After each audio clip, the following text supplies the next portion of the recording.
Oh, Haito, and welcome back to the Fairy Circle. It is I, Aito, your Mothra guide to magically fantastical worlds, and today we are back in Phoenix Wright, Ace Attorney Justice for All on the final case.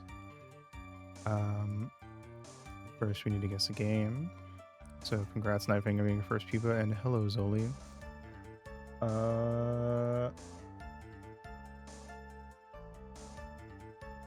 Bam.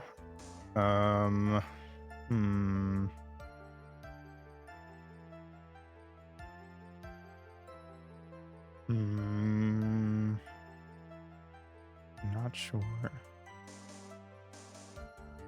Mute Diner.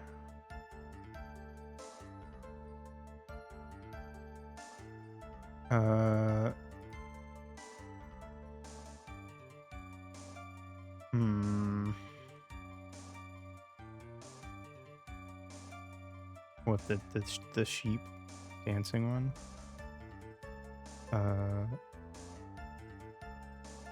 Like I should know what this is.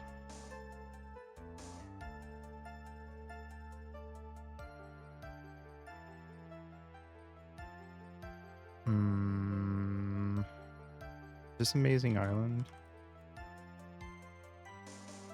No. Oh, it's fucking F-Zero. GX. Boy. All right. Okay, cool. Got it. Okay. Anyway, get back to cross-examining Adrian.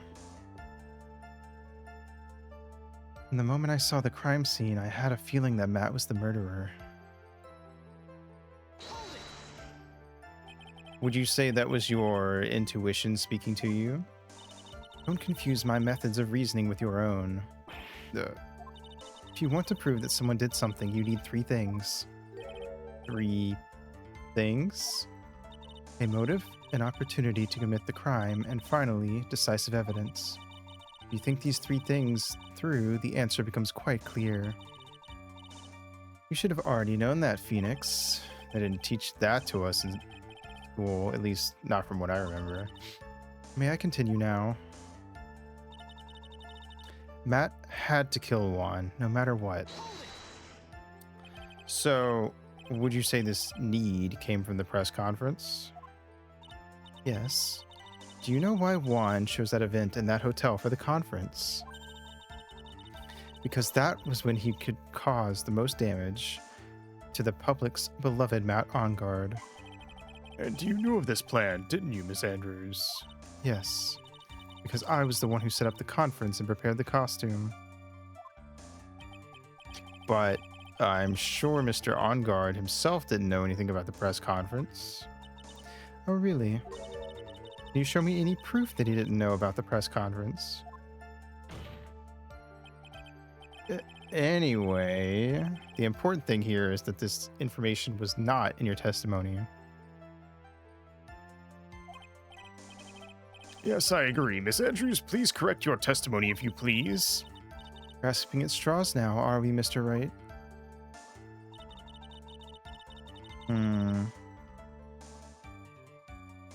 I know what his motive was, but I don't have any way to prove him right. And he didn't have an alibi for what he was doing at the time of the murder. But didn't you already testify earlier that Mr. Ongard was taking a nap in his room? You're telling me now that that too was a lie so you could cover for Mr. Ongard? I'm not telling you anything of the sort. When I went to get him for the show, he honestly was sleeping. However, as to whether he was sleeping the entire time, that I cannot say. I was too busy setting up the stage at the time. I keep trying, but I can find no flaws with what Miss Andrews has said. I can't say the same for some people here in this courtroom, however. Judge is glaring straight at Mia. He's glaring at you, smart guy. Rip.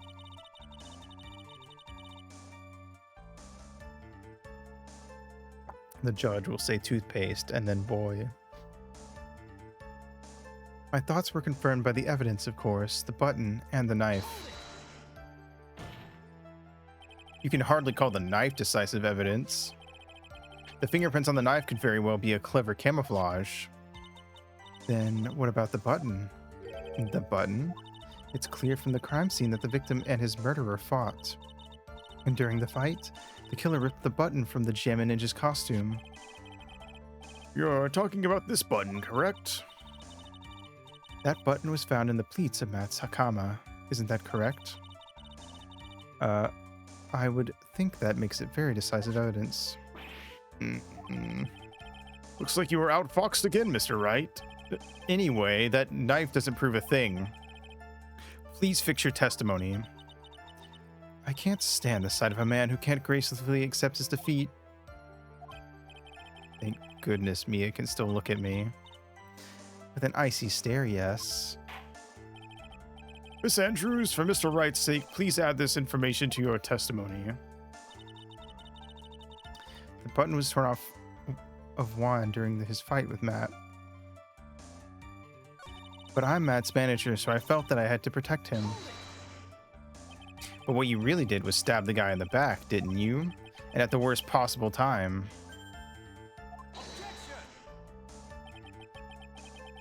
Who's to say she really stabbed the guy in the back, as you put it? This witness could have disclosed things about Mr. Ongard at any time. Why then would she wait until there was a large audience before doing so?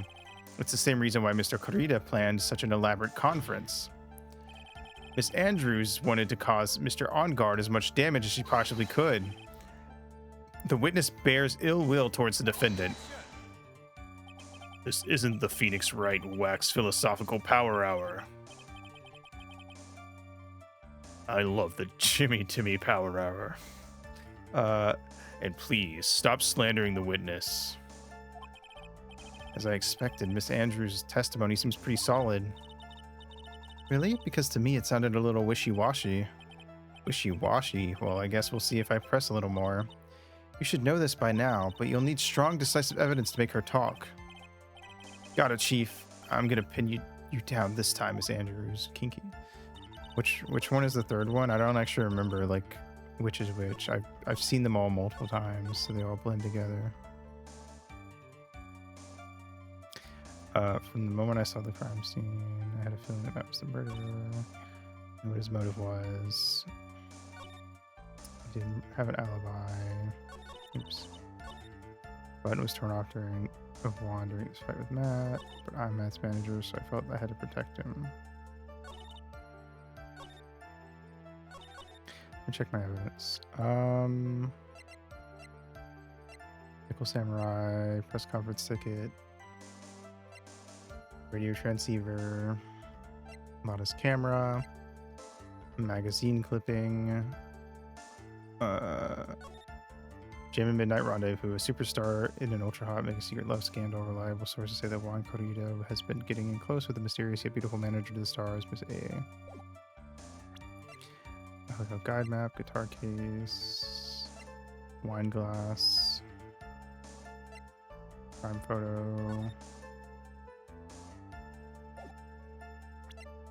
Ninja's button was ripped from his costume, is covered in Corrida's blood, found in Ongard's Okama. Suicide report, this list impacts, followed by one Corrida. With a scarf and stabbed with a knife. Bears the victim's blood. Lotus. Wait, has she said anything about the scarf thing? Hold on.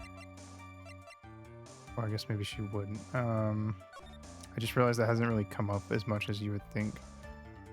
Let me read her stuff again. But what about That's So Sweet Life of Hannah Montana? I don't actually think I watched that one. TBF. I did watch a fair amount of Sweet Life, but not all of it.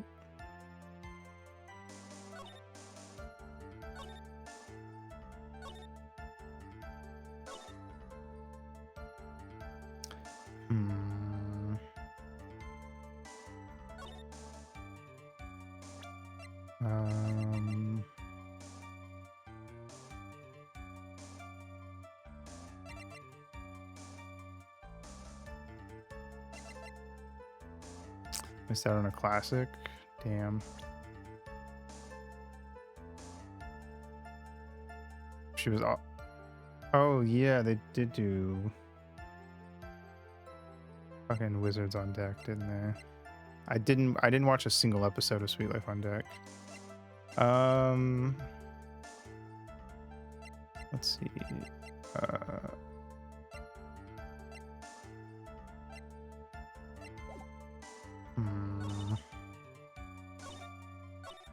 The Wizards of Waverly, that's fair. It came out too late for me to care about it, I think. And I didn't really watch a lot of the live action stuff to begin with.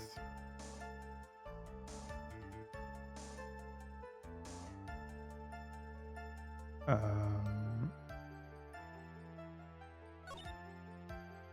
don't know what his motive was, but I don't have any way to prove him right.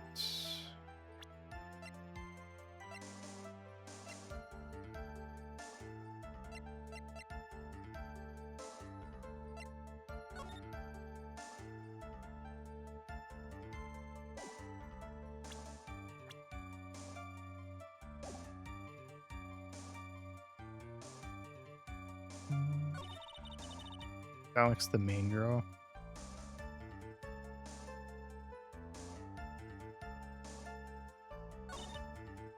I like vaguely remember her because my sister did watch some of those live action Disney stuff that I didn't watch. I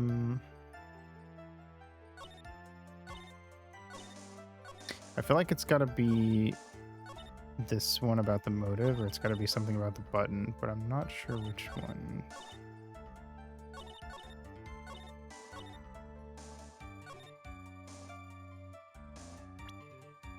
She's Jax. Interesting.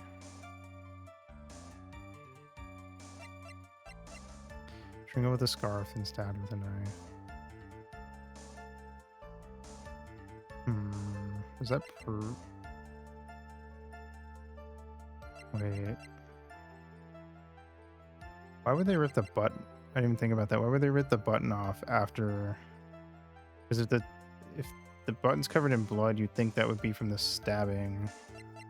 But the stabbing happened after he was dead. Why would they... Well, I guess maybe they stabbed him and then ripped the button off. Is that weird? Am I thinking too much? Selena Gomez. I tell you what. She's Selena on my go till I mez. She's Selena on my go till I make a mez. Got it. We got there. Let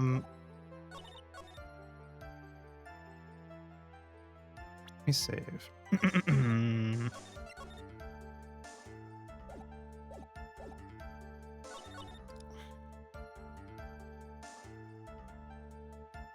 Rancid. I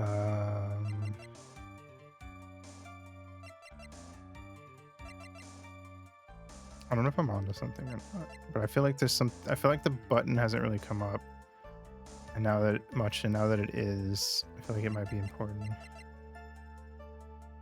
I'm trying to think of what the purpose of. If the button fell off during the fight, it wouldn't be covered in blood, right?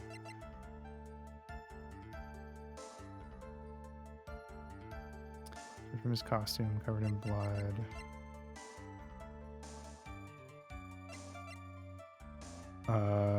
Would it be the autopsy? Or would it be the button?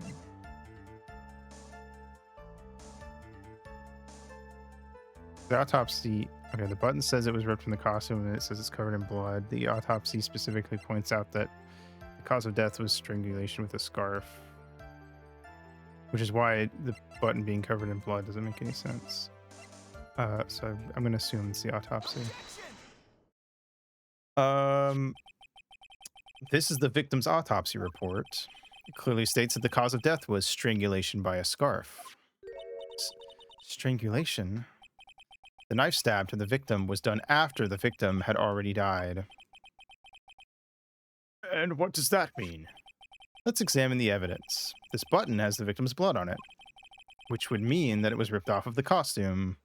When? After the knife was stabbed into the victim. Exactly, which means it is impossible that this button was torn off during the victim's final struggle, because the victim was strangled to death in that fight. That's right, Miss Andrews.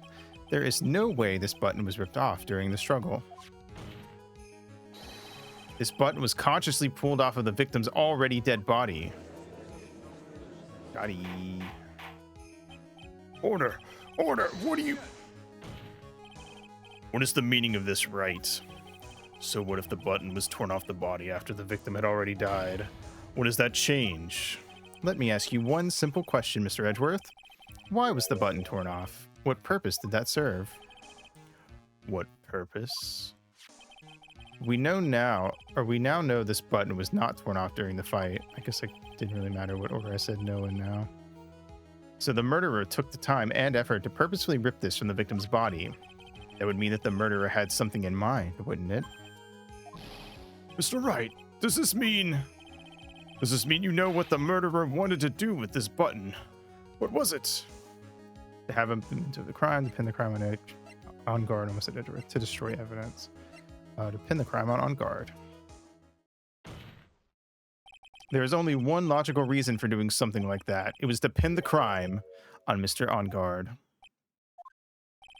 There is no way anyone would put a bloody button in their own pants. Don't tell me what I wouldn't put in my pants, Phoenix. You don't know me like that. That's right. Mr. On Guard was set up by the real killer, of course. It was Adrian. She did it. And the real murderer is... Well, Mr. Wright, who in the world is the real killer then? Finally. Can't believe I managed to bring this trial all the way up to this point. Phoenix, you can't lay your guard down yet. Not until the very end. The real killer, the person who planned to frame Mr. On Guard, is... Miss Adrian Andrews. I choose you. If this were a Let's Play, I would have added in like an Ultra Ball flying out when I said that. You are Mr. Corrida's killer. What? Order! Order! Order! Mr. Wright, this is a very grave matter. Do you have any evidence that supports your charge? Any evidence? All of the evidence points to Miss Andrews. How preposterous. You can't stick any of that on me. I can't, can I? Would you care to test me?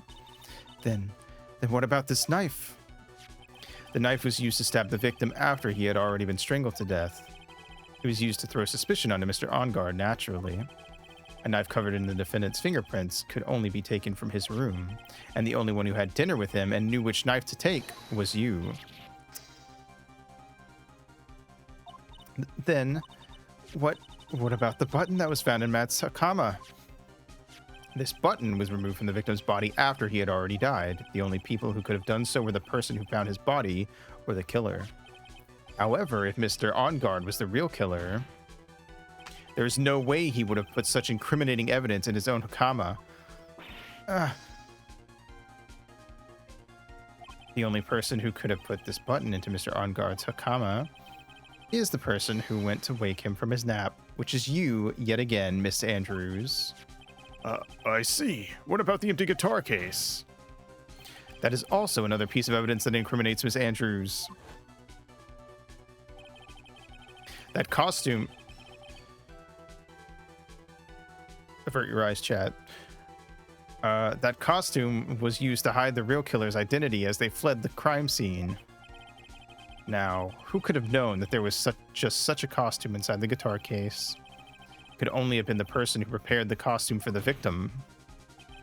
And that person is you, Miss Adrian Andrews. No, But Miss Andrews' fingerprints were nowhere to be found on the guitar case. And it was you who proved that she was not wearing gloves at the time. That's right. That's because she did not intend on leaving any prints.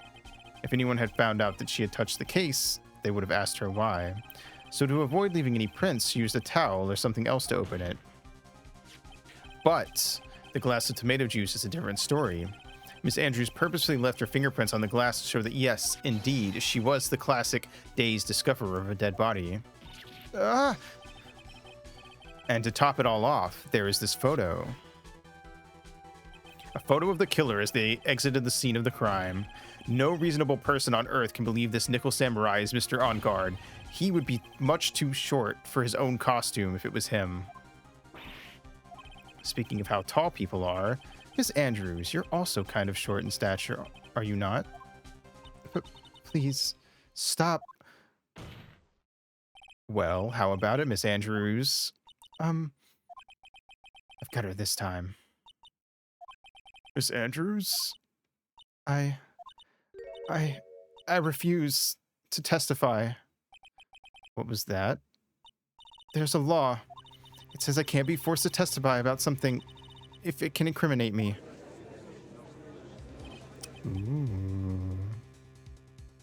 Well, yes, you are absolutely correct, Miss Andrews. The law does provide us with a way to avoid self-incrimination by allowing a witness to not testify if the testimony can cause damage to themselves. What? Phoenix, you're a lawyer. You should fucking know this. Oh, okay. He's not surprised that it exists. He's surprised she thought of it. Pleading the fifth is not something most people would think to do on the spot. There is a law that is literally the exact same in Japanese, but I don't remember. It's not the fifth, but it is a thing, which isn't very surprising, but you know. Actually, thinking back to yesterday in Mr. Onguard's room, I don't know how old it is though, actually. It'd be interesting if it was newer than a newer thing for Japan than the Fifth Amendment is for America. Adrian Andrews. Yes. Think hard about what we just discussed. Understood. All right. That's it. That's when Franziska planted this idea into her head. She must have told Miss Andrews to not testify if things look bad. You did a good job proving everything up to this point, Phoenix.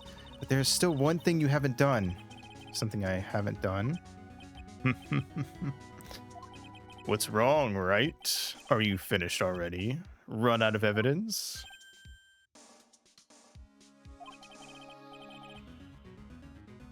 What is so humorous, Mr. Edgeworth? I'm sure you realize as well, Your Honor. But everything the good lawyer here has proven up to this point is meaningless. What? Everything you have proven is circumstantial. Circumstantial? Yes, circumstantial. You have yet to provide a single piece of definitive proof. Proof that Miss Andrews did in fact harbor a wish to murder Miss Corrida. Or Mr. Corrida. Oops. Congrats on coming out posthumously, Corrida. Miss Andrews, did you want to kill Mr. Corrida? I believe this may lead to me incriminating myself, so I will abstain from answering. But, Miss Andrews, if you do that, it would be the same as admitting your guilt, don't you think? Maybe so, or maybe not. There's nothing to prove it either way. Besides, you don't even know what crime I would be guilty of due to my silence. No, she's taking that defiant attitude again. Mia, what should we do? Somehow, we've landed in the worst possible situation. I think we have reached a certain conclusion at this point in time. Miss Adrian Andrews has refused to testify, and the defense's theory that she is the actual murderer has not been fully substantiated with solid definitive proof. But that's not true. In this situation, there is only one thing this court can do, and that is to declare a recess. Recess? I request that both the prosecution and the defense look further into this matter, and at tomorrow's trial... Tomorrow? We don't have a tomorrow. If we don't get a not guilty verdict today, then... Please wait, Your Honor. That's not necessary. The trial... Please continue the trial. What are you sweating for? Your client is getting one more day to live, isn't he? That's not it. This isn't about that. Edgeworth, I know you know who the real killer is. Please, let the trial continue. If I don't get the verdict, then Maya... But it's impossible to continue as long as the witness refuses to testify. Now then, this court is... It is not impossible for this trial to continue. Mr. Edgeworth, what are you... It's true, Miss Andrews holds the right against self-incrimination. However, if the topic of conversation were something unrelated to whatever she may be guilty of, then she has no right to withhold testimony. Yes, that is very true, but Actually, there is one little thing that I'm curious about.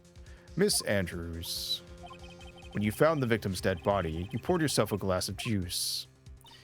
Yes, and I can't help but think how unnatural that is. Usually when one finds a body, they're shaken up, not stirring a glass of juice. so my actions were unusual, but I've already... Before you speak, I want to state that if you have a reason behind your actions, I would like you to testify to that effect. Testify? Your Honor, I would like to request that the witness testify again as to what happened when she first discovered the victim's body. Whatever we find out in this testimony should in no way implicate the witness. I don't know what it is about Edgeworth today, but I can't get a good read off of him. Is he friend or foe? I just don't know. The court acknowledges the prosecution's request. Miss Andrews, if you please. He's been edge maxing. Real and true. That glass of juice, I didn't really pour it for myself. I was surprised when I walked into the room and saw it in that messy state, and Juan, he was sitting slumped over and tired looking in the corner.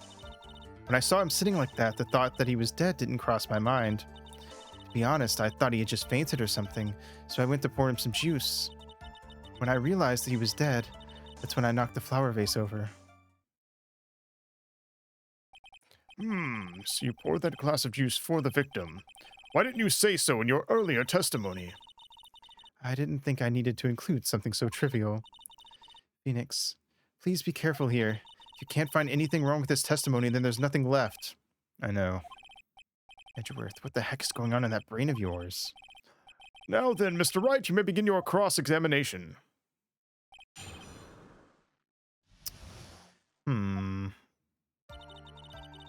That glass of juice I didn't really pour for myself. But there wasn't anyone else in the room, right? Of course not. Then who did you pour it for? Mr. Wright, there is a rhyme and reason for everything. Can you wait just a little longer for it to be revealed to you? In other words, Wright, be quiet and listen. Precisely. I couldn't have said it better myself. I was surprised when I walked into the room and saw it in that messy state. So it was a mess. Are you sure it wasn't messy because of your fight with Mr. Corrida? I understand your frustrations at not being able to prove your theory. However, before you go accusing people of crimes, go find yourself some evidence. And then what did you see next, witness? And Juan, he was sitting slumped over and tired looking in the corner. Slumped over? Yes, he was just sitting there with his head tilted forward, eyes closed. He really looked like he was sleeping. Just me, or did that right there sound a little odd?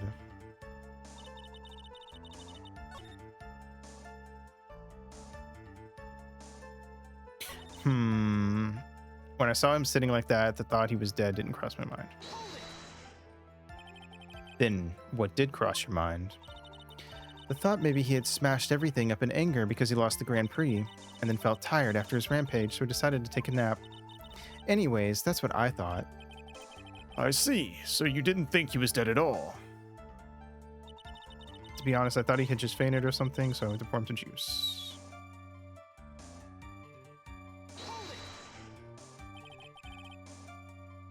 Isn't he facing the door from where he's sitting? Wouldn't she see the knife sticking out of him? Am I crazy? You thought he fainted. I thought he was asleep at first, but then the room was in such a messy state, I thought maybe he had gotten into a fight with someone. Also, wasn't the juice like right next to him? And that's when you went to pour the glass of juice. Yes, he always has a hard time waking up, so Juan always has a glass of tomato juice to drink. I see. And after that, what happened next? Check the crime photo. Yeah, she would have had to pour the juice, walk around behind him, And to set the glass down. He's very obviously dead if you get close. Let me save just in case.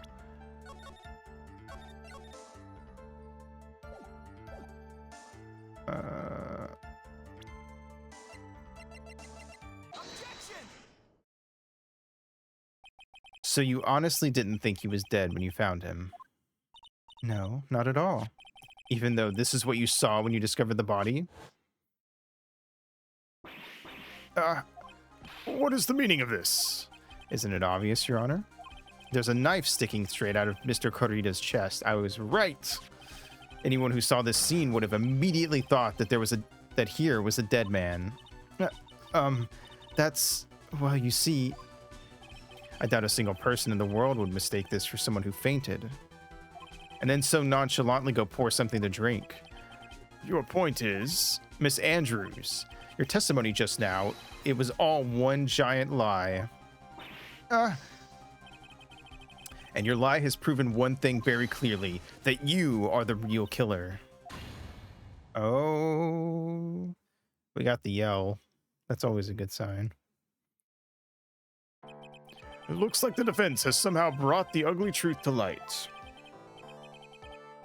The defendant, Mr. Matt Ongard, is not guilty after all. But that's impossible. You're wrong. Miss Andrews, try to have some composure. It wasn't me. It wasn't me, I tell you. It was Matt. I swear it. He's the one who killed Juan. But you were the one who refused to testify, and your reason for not doing so was that you might end up incriminating yourself. That's because... Miss Andrews, I will give you one last chance. What exactly are you hiding that may incriminate you? I refuse to testify. Okay, lady. There is no need for this court to continue any further. Mr. Matt Ongard's innocence has been clearly demonstrated. Is it over? Have we found the truth at last? Doesn't feel like the ending. What's wrong, Phoenix? Usually the real killer confesses his or her guilt. Now that I think about it, this is the first time someone hasn't.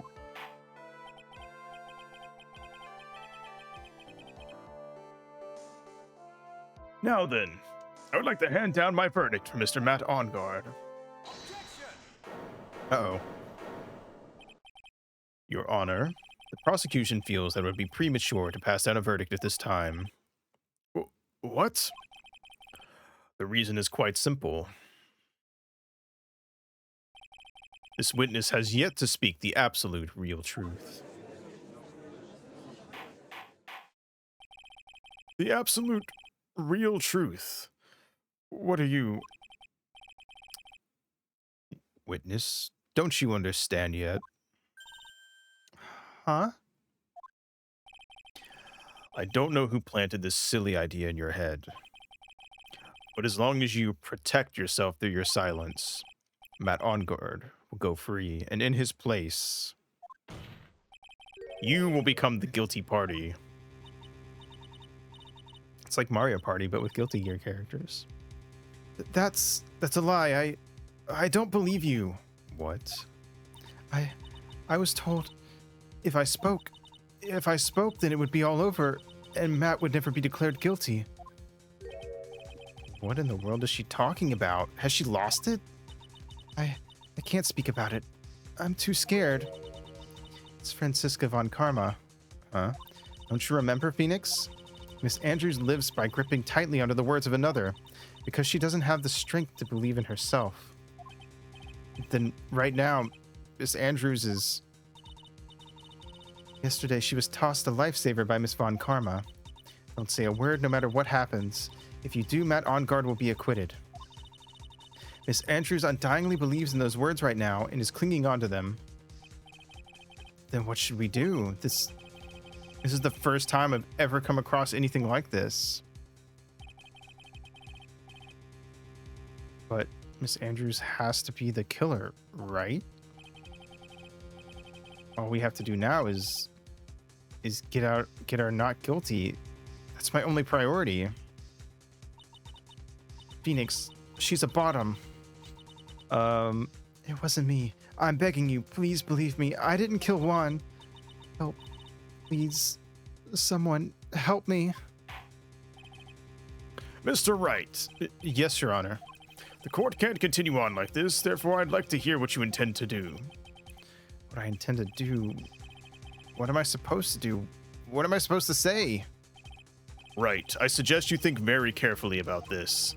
Think about what this witness did and what she did not do. And think about who is the real mastermind behind this crime.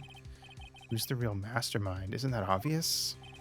No one else it could be except the woman crying over there, right? Come now, what will you do? What kind of man are you, Mr. Phoenix Wright?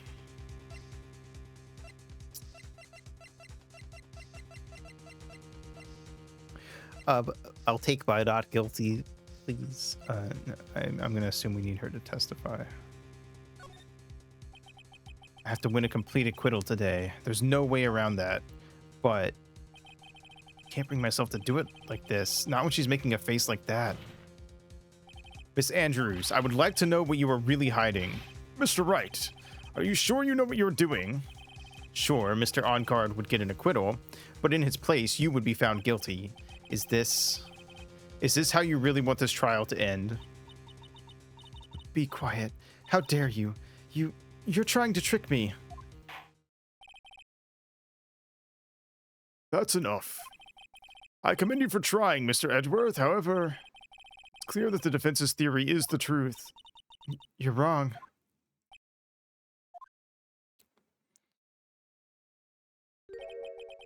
What a shame. I'd hoped things wouldn't come to this. However, What is it, Mr. Edgeworth? Miss Andrews, since you absolutely refuse to testify, it falls on my shoulders to disclose this to the court. stop. Mr. Edgeworth, this witness, how should I put this? She has an illness. What? And because of this illness, she has tried to commit suicide in the past. Stop. Please stop. No matter how much you want to hide it, it's no use. I have the evidence right here. That's It's the second part of the suicide report. the attempted suicide report. What will you do now, witness? You know what I'm about to do, don't you? I will now reveal to the court the true nature of the pitiful woman known as Adrian Andrews. The secret of her dependent nature. Having other people know about it scares her more than anything else in the world. Please stop. I beg you, if people find out, I'll... If you are going to say would choose death, that is of no concern to me. Edgeworth, how can you be so cold? However, before you die, I will pull the truth from your still breathing lips, no matter what I have to do. So, will you tell the court yourself or shall I? Either is fine with me. God damn, Edgeworth. I'll talk, but please, help me. Nothing matters anymore. My crime. Holy shit. When I first saw him, I really thought he had fainted. Honest. When I realized he was dead, that was when I formulated my plan. Once I made sure there was no one in the hallway, I made a dash back to Matt's room. And then I stabbed Juan's dead body with the knife and ripped off the button. Just when I finished and was returning to Matt's room, I had a bit of an inconvenience. And that's why I ended up using the nickel samurai costume. Stabbed the body with the knife? But why would you do that? Isn't it obvious to pin the blame on a certain person? A certain cowardly man. What do you mean by all of this? It might take this court a little while to understand, but this is the truth. The real killer is Matt. That scumbag of a man. I'll never forgive him. He's trying to escape his guilt again, just like last time. Last time? So, Miss Andrews stabbed the victim, Juan Corrida, in the chest with the knife. However, she didn't do it with murder in mind. She did it with the intent of framing Matt on guard for the murder. And this is her crime. What? How is this possible? I mean, wasn't Miss Andrews supposed to be the real murderer? Mr. Wright, please get over your shock and commence the cross-examination. Crazy. This has been a wild case. When I first saw him, I really thought he had fainted, honest. But you could tell from the state of that the room was in, there must have been a fight. Are you telling the truth when you say that you did not know he was dead? He had a scarf tied around his neck, but that scarf is a part of the Jammin' Ninja's costume, so I didn't think anything about it was strange. His head was also tilted down a bit, so I couldn't see his face that well. That's why I thought I'd wake him up and went to pour the juice. When I realized he was dead, that was when I formulated my plan. What is this plan you had? I knew right away the murderer was Matt. I knew because Juan, he was going to expose Matt's weakest weak point to the world. So Matt did this to stop Juan and silence him for good. That's when I thought I should forge some evidence and pin this crime on Matt. So the forged pieces of evidence were the knife and the button. First thing that came to mind was to plant the knife.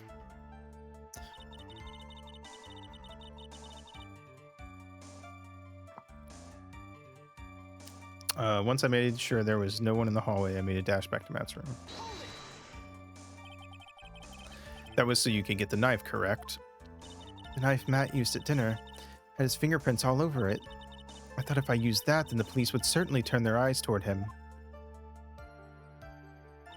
Matt was napping with his costume on at the time. I slipped in, took the knife, and returned to the scene of the crime. And then I stabbed Juan's dead body with the knife and ripped off the button. If Matt really is the killer, that's fucking cold-blooded to kill a guy and then go take a nap in the room across the hall.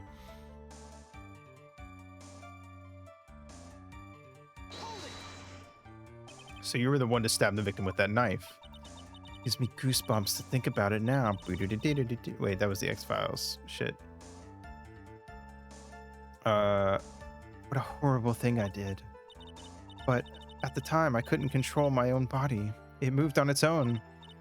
Bam, bam, bam, bam, bam. Then, when I stabbed Juan's dead body, I suddenly realized something. If I used the button somehow, I could make Matt look even more suspect. So you thought to rip one of the buttons off and then plant it in Mr. Onguard's Hakama. Yes, that's what I had planned to do. But things never go that smoothly, do they? Just when I finished and was returning to Matt's room, I had a bit of an inconvenience. An inconvenience? There was a woman with a camera at the ready, loitering in the hallway. I'm willing to bet my spikes it was Lotta. There was also a woman with a ray gun at the ready, pacing back and forth. That's Miss Oldbag for you. I'd already been caught and made it to a big scoop for a certain weekly tabloid once, so I couldn't very well go out looking like myself and get caught again. And that's why I ended up using the Nickel Samurai costume. You were the one who prepared that costume, weren't you? Yes, I took it from Global Studios. I also put it into Juan's guitar case the day before the award ceremony.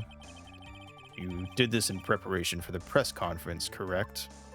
Yes, Juan wanted to wear that costume and hold a press conference in it. He was going to disclose Matt's big secret there.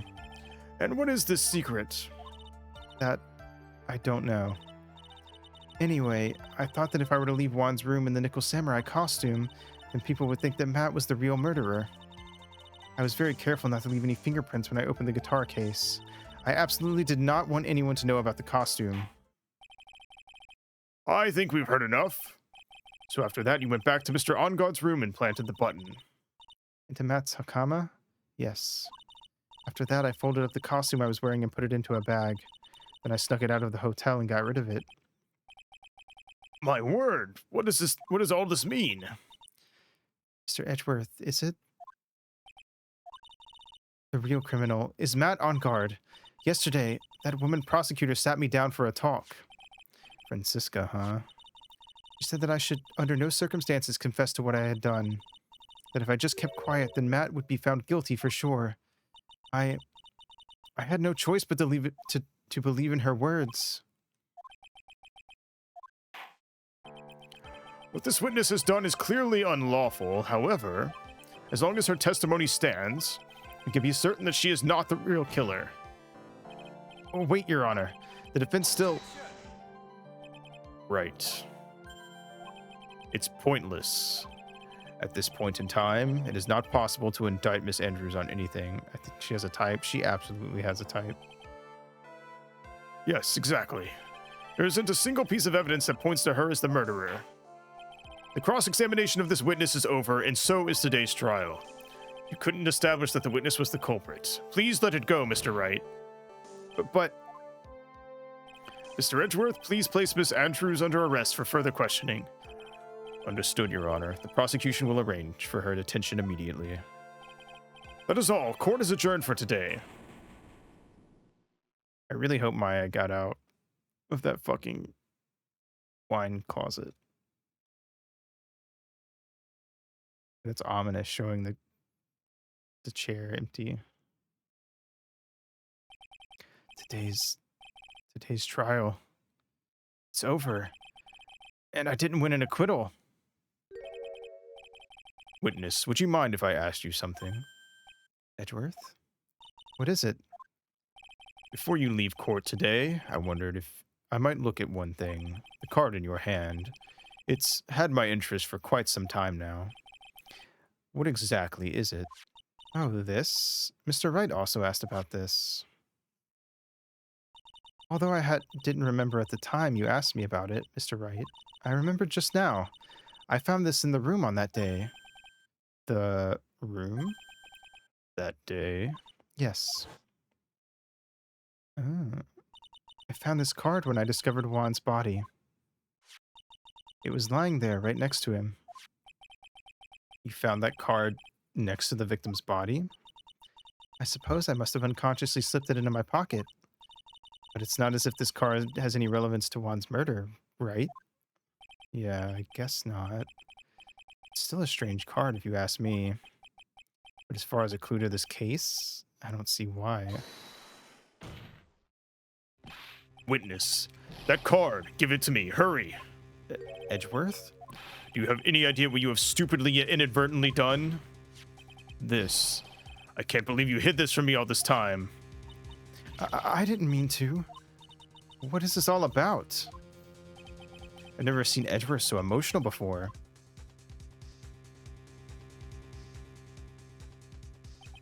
That card. What in the world is it? And what does it mean? To be continued. Wow. All right. Cool. All right, I'm gonna take a break here, and then we will see what happens next. See what's up with this weird seashell card. BRB.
Oh, Haito.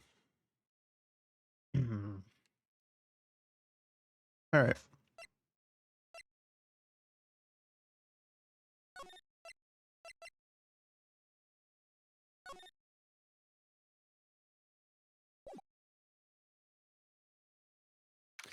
March 22nd, 5:24 p.m. Wright and Co. Law Offices. Rip Maya. She's fucking dead. There, Pearls. I can't take it anymore. Look, it'll be all right. Everything may still work out. Hmm? The condition was that we had to get a not guilty verdict, and so far, the kidnapper has kept his word and hasn't hurt Maya. And he won't because Mr. On Guard hasn't been given a guilty sentence yet. Cheer up. We don't have time to stand around crying. We have to get going. You're right. Mr. Maya's in much more pain than I am. Yes, that's right. So... Hey, you guys. Glad I caught you, pal. Mr. Scruffy Detective. Oh, boy. Looks like Detective Gumshoe. It's been dubbed Mr. Scruffy Detective in Pearl's book now. Just plain old Mr. Dick Gumshoe now. And I came to talk to you, pal. We're kind of busy right now. So, what are you going to do from now on? What do you mean, pal? Well, you've been fired, right? So, do you have a new job lined up yet? Oh, that. What am I supposed to do now, pal? I don't have anything coming in at all until my next payday. What are you talking about? You don't have another payday. Guess that means I'm just gonna have to work here at your place, pal. Say what? You'll be searching for things that'll prove Mr. Onguard's innocence all day, right? Well, yeah. So yeah, I'm gonna help you, pal. I got lots of experience in investigating and watching over people's places. And I'm great at making really simple meals, pal. I'll take care of it all. Come on, Mr. Nick. Let's let Mr. Scruffy Detective take care of things. Okay. By the way, what's your best dish? Instant noodles, pal. Why am I surrounded by people who only eat cheap, unhealthy foods? That was the first time I've ever seen Mr. Edgeworth act like that. Never thought he'd say something like he didn't care if Miss Andrews killed herself. He said that? That's horrible. But because of him doing that, we got the truth finally. The truth. Miss Andrews' last testimony, I wonder if that was the truth. I'll give you that there was nothing strange in her testimony itself, but I still think there's something fundamentally wrong with the whole thing. You mean about that thing, pal? Why would she want to... No, I mean, almost need to frame Mr. On Guard. I couldn't figure that out from anything she said all day. Then you're saying that testimony was a lie? Not a lie, per se. It just feels like there's more here than meets the eye. Or that's what Edgeworth would like us to believe. That's such a dirty trick. Even that woman prosecutor was better than that. Franziska von Karma. Speaking of Miss von Karma, do you have any more information on her condition? Wasn't she shot this morning? Miss von Karma was shot today on the way to the trial by a pistol, pal. But she's gonna be fine, right? I mean, Edgeworth said she was in stable condition, but... Well, she was shot in the shoulder, so she's okay and still hanging in there. They should be done taking the bullet out, so she's probably resting at the hospital. Which one? What? Are you gonna visit her, pal? No, well, I was kind of thinking about it. Hey, you've actually got a heart, don't you? She looked like she was being tortured to death not being able to go to the trial today. So, maybe it'd be good for her if you went and let her whip you for a bit, pal. Let's go let her whip us, Mr. Nick. Now I'm definitely not going. Let's see, the name of the hospital. Oh yeah, the Hottie Clinic. That name sends a chill down my spine. Well, I guess it can't hurt to stop by and say hi.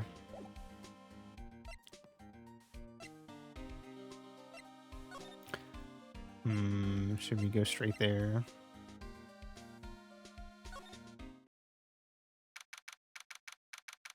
March 22nd, Hottie Clinic reception. Never thought I'd ever come back to this place. Yes. Are you here to visit a patient? Hi. Wait a second, you're... yes, I'm Director Hadi. Why are you still here? Yes, what is it? Can I help you? You can tell me. Yes. Director Hadi. Oh, Edgeworth? Yes, I'm Director Hadi. Oh, you're the man from this morning. Yes, what is it? Uh-huh. Director Francisca. How is Francisca von Karma? You don't need to worry. Yes, she's in good hands. Because you see, I'm personally taking good care of her. Yes. Yes. And that thing, that surgery, it went well. You have my gratitude. It looks like Edgeworth doesn't know about this director and his secret. He looks so pitiful, almost terrified. Yes. But I understand. Yes. Her opponent was a gun after all. Uh-huh. And when I stuck up on her real secret like, she would scream really loud. Yes. I see. But she's really cute too. When I do that, she'd whip me with her whip. Uh-huh. Boy, did I cry like a baby. Yes. But I think I could get used to it. Oh, shit. Go back to your room. You're so mean. Uh-huh. So mean, my frisky Friska. And he gives a good... Okay, okay. Yes. It's time for my IV drops. Yes. And what are those tulips doing in your hands, Mr. Phoenix Wright? I knew I shouldn't have come here. We got our flowers, too. Wow. Such a gentleman, Phoenix. I was shot in front of the courthouse in my right shoulder. But it's no big deal. Sort of thing happens all the time. I even had full intentions of running the trial this morning. But that would have been too much for you.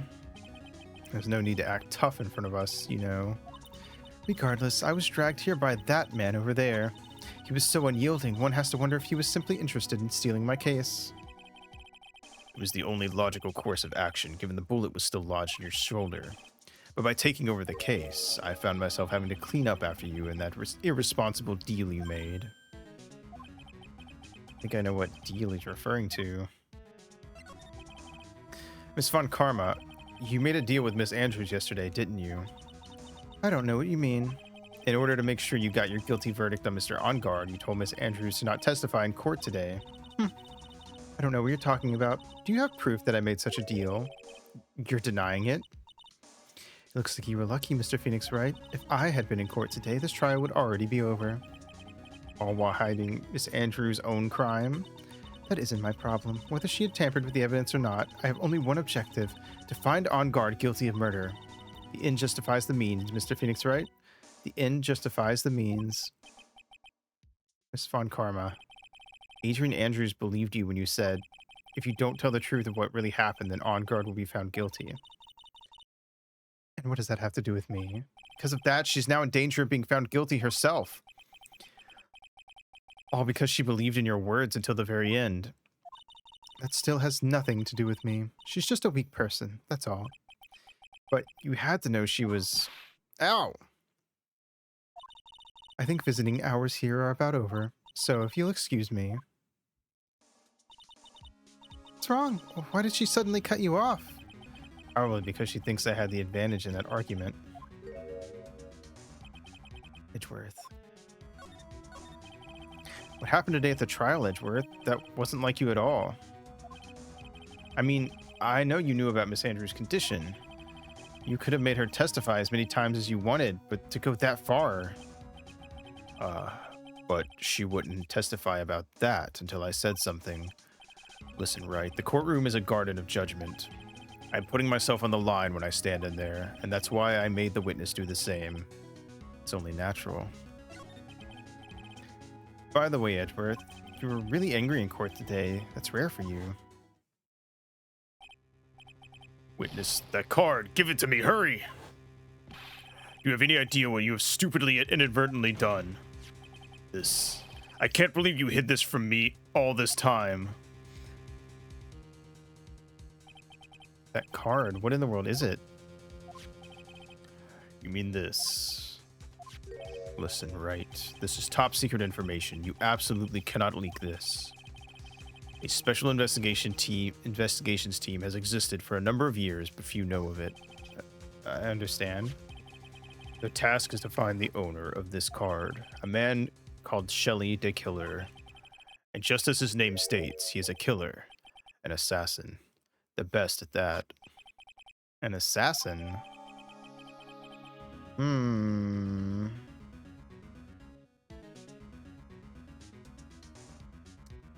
Interesting. Picture card was placed next to the victim at the time of the murder. Miss Andrews was carrying it. So who is this Shelley the Killer? The Killer is the name of a long-standing line of assassins. Long-standing? The name first appeared about 100 years ago, I hear. Shelley is the professional name of the third heir of the De Killer name. So because his professional name is Shelley, he leaves cards with a shell on them? He has a habit of making sure to leave a card by the body of his victims. Why would he do something like that? We think it is part of his duty to his clients. His duty? He leaves a card, then his clients can be assured it was he who killed the victim. It also serves as insurance against any charges being pushed onto his clients. I see. The killer values the trust between his clients and himself above all else. It seems that this is one honorable assassin with a moral conscience. I guess that even honorable assassins can exist. So you think this assassin, you think he's the one who did the killing in this case? Would appear that way. The discovery of the card basically confirms it, wouldn't you agree? Shelley the Killer, huh? I noticed something at the trial today. You were behaving in a very strange manner. Is something the matter? I guess I should just tell him. Maya, she's been kidnapped. Kidnapped? What does the kidnapper want? An acquittal. I see. I had no idea. I'll prepare a rescue team as soon as possible and resolve this by tomorrow. Really? Did you hear that, Mr. Nick? Mr. Edgeworth is going to... Stop trying to console me, Edgeworth. I don't need your pity. Mr. Nick? There's no way you can find her. We don't even have a single lead to go on. There's only one way to save her. I have to get an acquittal somehow. It's the only way. Right. Listen, you need to know something. Juan Corrida was killed by Shelley the Killer, and the client who ordered the job is Matt Ongard, your own client. Please stop. I can't listen to you. I can't believe that. I see. Well, if you want to continue your investigation, you will need this. What is it? The hotel right now is restricted to police personnel only, as we were looking for any clues that might lead us to Shelley the Killer. If you take this with you to the hotel, I'm sure they will let you enter. Letter of introduction received from Edgeworth allows bearer to freely investigate the crime scene. In any case, I must attend to the preparations for Maya's rescue team. We'll meet again if anything should happen. Now, if you'll excuse me. Mr. Nick, do you think Mr. Ongard hired an assassin? No way. I mean, he doesn't have a psych lock. Yeah, I guess not. What if it's broken? What if it's out of juice? We need to get Maya to recharge it, but she's gone. Maya, please, all I ask is you make it home, safe and sound. Date, question mark, or date unknown, time unknown, location unknown. Guess even kidnappers can be a little clumsy. Clumsy enough to drop a card like this for me, and even though he said he was an assassin, I bet he's just making that up, like how Nick does with everything in court. Okay, rude. I only make some stuff up. Anyway, let's try out the card trick with this card I just got. Sounds like I got the door open. Okay, time to go take a look around.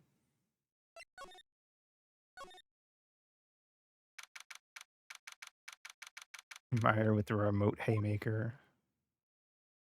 Not even here, and he's catching bullets. What is this place? I've got a feeling I'm not in the hotel anymore. Are those videos over there? Well, I'll worry about that later. For now, I should be looking for clues. That way, I can show them no sis and maybe get out of here.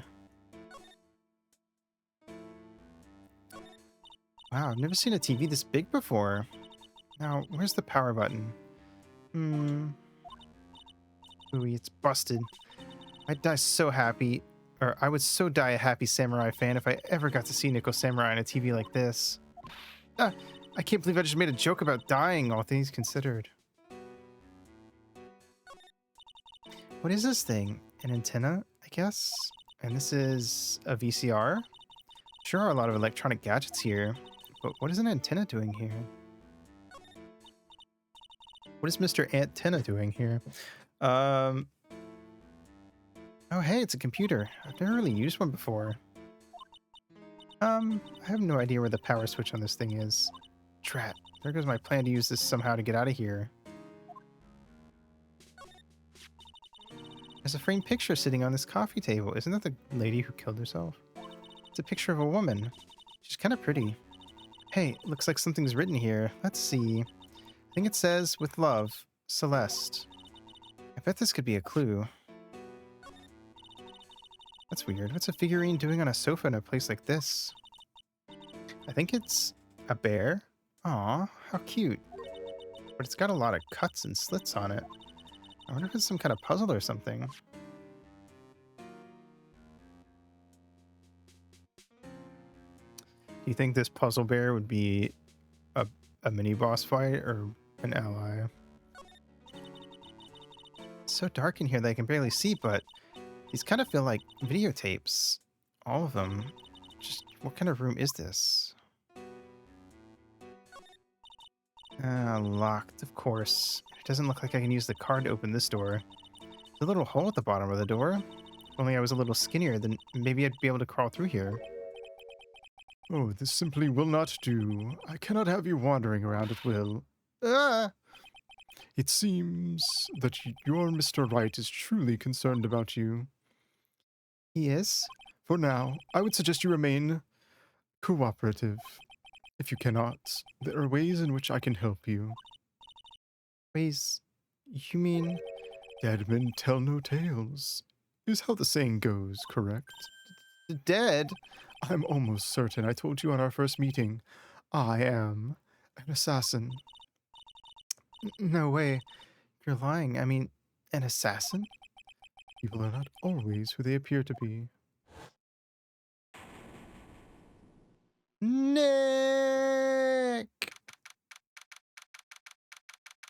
Puzzle Bear could be a shopkeeper? Maybe.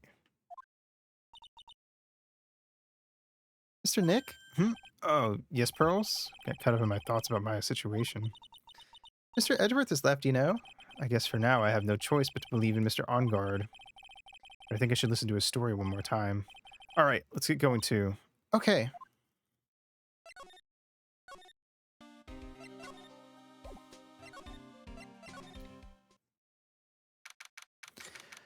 Alright. Phoenix briefly channeled Maya. Maya can channel the dead, but Phoenix can channel the living.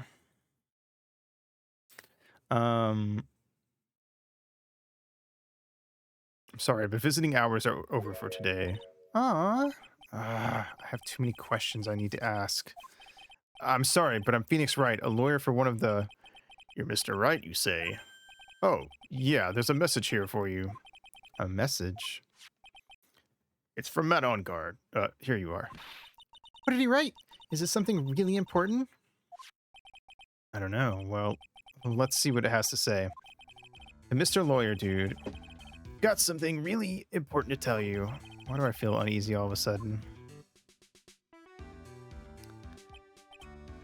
Oh, Mr. Wright. So actually, I have a favor to ask of you. I have this cat named Shu. Kitsushita? Oh wait, no, that's sock. I don't know what Shu is in Japanese. Kutsu. Kutsu. Cool. I didn't put out a lot of food when I left the house, so he's probably pretty hungry. You think you could drop by my house and feed Shu for me, dude? My house is just a little ways down from the hotel, alright? You were close. Um, this is terrible. Let's hurry. We have to feed his cat. I'm sure poor Shu's stomach is growling by now. Yeah, I guess. Matt's note. Have to feed his Shu. Shu is the boss of the Dark World. Uh, Matt's note. Please feed my cat Shu. My house is just a little ways down from the hotel. Client's request is a request. Guess I should go check up on his cat.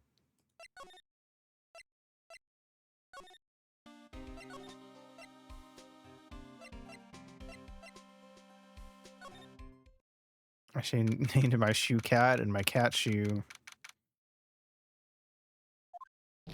All right, now, Mr. Nick, let's go look for clues. We have to for Mystic Maya's sake. You shall not pass. Oh, hi. Miss Oldbag. Don't devalue my name and turn it into a gasp, you spiky-headed pettifogger. What the fuck does that mean? I don't know what any of those words you just said mean, but I'm offended anyway. Because of you, I've been made to look like the bad guy again, although I did get a piece of gum from Edgy Boy, just as he promised. But really, I really wanted it was something much more valuable. I wanted Edgy Poo's heart. It's all for me. It's all your fault. You've awakened the wild beast inside of Miss Oldbag. Really on some next level shit today. She sure is. Miss Oldbag. Keep your hands off me. This helmet is airtight. No air's getting in, and no air gets out. Then why do you keep putting it on? Don't think you can get me to move with silly questions. You're gonna have to defeat me if you want to get by. I'm not hearing this.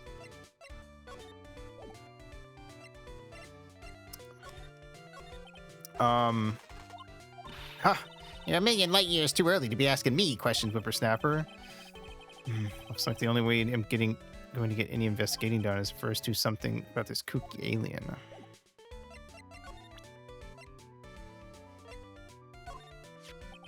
Maybe if I show her this letter I got from Edgeworth. She's the secret boss of the Dark World. I believe it. Miss Oldbag, if you would look at... What? You want me to look at this worthless piece of... Edgy poo. Is that her perfume? Pheromone d'amore I smell? Ugh. What if we got a space-themed Dark World? That would be fun.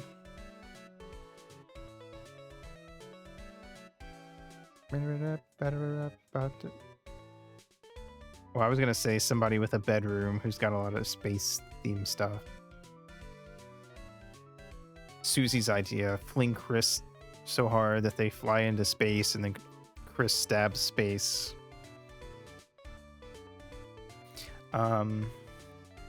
Let's see here. Would you please allow this unsophisticated young person to conduct his investigation? Yours truly, Miles Edgeworth. Yours truly. That man's good at flattery. Fine, but only because Edgy Poo said so, you understand? Alright. I just thought of something I have to do. Remember, no messing around. You do anything bad and I won't let you off the hook. Girl, you are fucking crazy today. Looks like she has strong feelings for Mr. Edgeworth. That may be, but you know nothing's gonna come of it. That's so mean, Mr. Nick. Feelings aren't meant to be told and shared. Oh, wait. Did I read it? I don't know. Doesn't matter. I don't care about Oldbag's crush on Edgeworth. Every time we talk about love, I always end up with a handprint on my face somehow. So anyway, let's continue our investigation. Okay. God damn it. What now? One little thing before I forget. You can't go into On Guard's room today. Why? It's Mr. Edgeworth's special someone. Please do not ship them pearls, I beg you. The police's main investigation team is going to be in there all day, you hear? I wonder if they're the team in charge of investigating the killer. So don't go in there. Set one foot in there and you'll face the wrath of Windy Oldbag. Alright. I feel like we should go check on his cat first. Before we do anything else. Sure is dark. I'll go turn on a light. The fuck? Wow. So this is what a star's house looks like. Must be nice to be rich. He's got a fucking motorcycle hanging over his couch. Come on, Mr. Nick, let's find Shoo, the kitty cat. Shoo! So I guess this is Shu. Ah, what a lovely cat. Hello, Shoo. Hee. The cat seems to like pearls. Pardon me. May I help you with something, Mr. Oh, we're lawyers. Actually, I'm Mr. Onguard's lawyer. The Masters? Then you must be Mr. Wright. Yes. The goddamn motorcycle of Damocles up in here. Where we go. Ah, it's a pleasure to meet you, your wonderful self. I am the family butler, John Doe. Nice to meet you.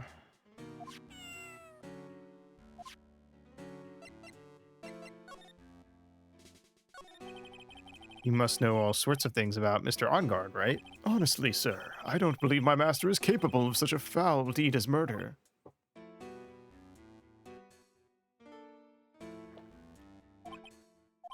And, anything else? No, not especially. It is not appropriate for a lowly servant to speak of the master or his affairs. Such restraint to not immediately go for the Shu dialogue. I am nothing if not patient. How typically butler-like, as it were. Also, I just really like doing these from top to bottom. Mr. Doe, how long have you served at this residence? Well, sir, I would have to say maybe about 1 year. And, anything else? No, not especially.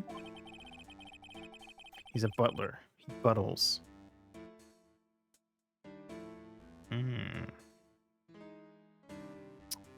He's a butler by day and a battler by night. It is not appropriate for a lowly servant to speak of himself and his affairs. You know, I would have thought Mr. Onguard the kind to have a maid over a butler. You make a fair point.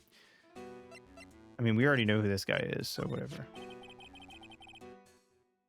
That's a very cute cat you got there. It is my duty to take care of him. The master rather fancies Shu. Then why did he send us? And, anything else? No, not especially. Thank you for the 11 months. Holy shit. You've been subbed for 11 months? That's fucking crazy. It doesn't feel like that long. Didn't count on OnGuard being super duper gay. Fair enough. You gotta be at least a little gay to be a Tokusatsu fan. It is not appropriate for a lowly servant to speak of the family cat. Does that mean you're like the pecking order puts Shu above you? Because correct, but also that's funny. Well, then I guess I don't need this piece of scrap paper anymore. Matt's note crumpled into a ball and thrown away. Well, I'm afraid I must take my leave of you now. Oh, we should probably get going ourselves. Ah, so young and yet already so accomplished, a master of law. But there's also a lot to be proud of in being a butler, in charge of the house and all. Thank you for the compliment, sir. People are not always who they appear to be. Now, if you'll excuse me.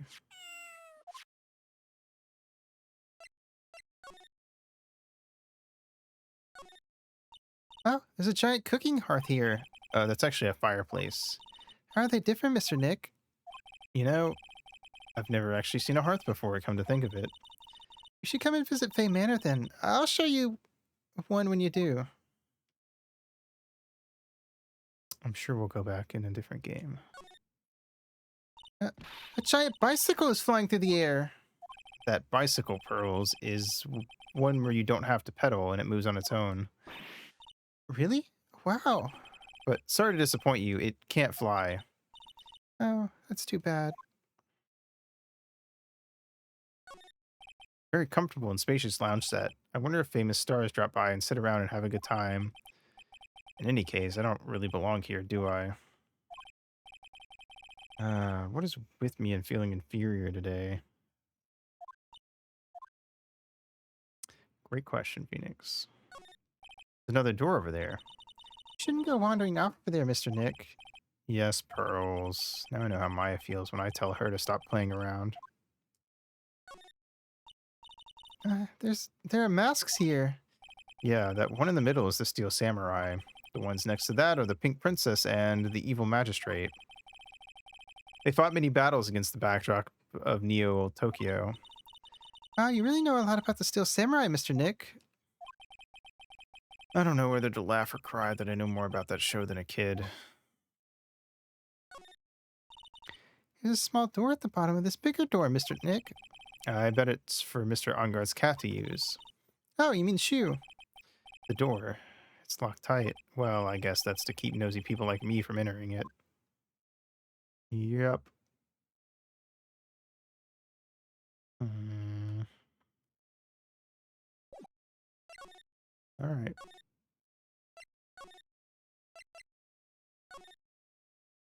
Off we go.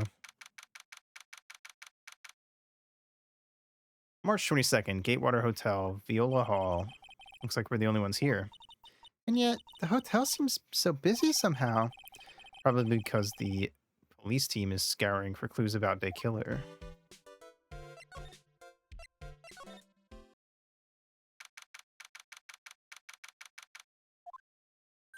Hey, city boy. Lotta, you're still here. Wrecking course. An investigative photographer eats or starves on her ability to snap up the scoop, yeah? And this hotel just has that aura of mystery. You know, like something's always about to happen. But, do you have a camera? Wreck given.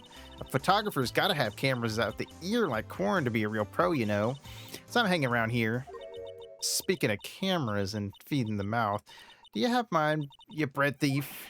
Why can't you drop that thief thing already?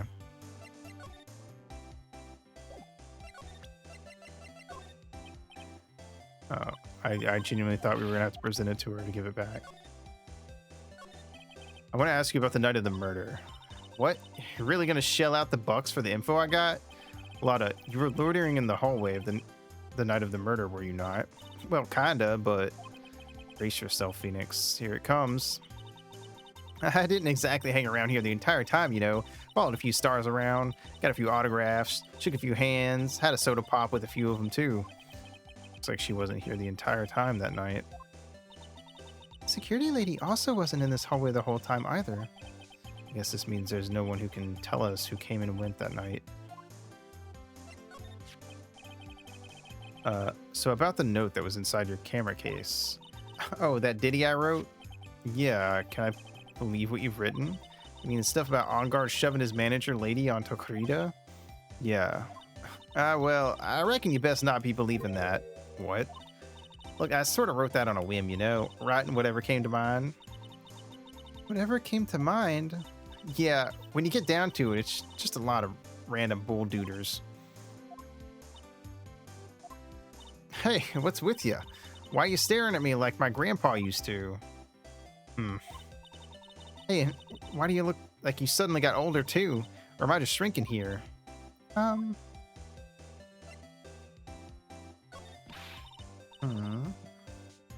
My baby, my $1,600 baby. What's with that red-coated prosecutor anyhow? Guy told me it was evidence and refused to give it back to me.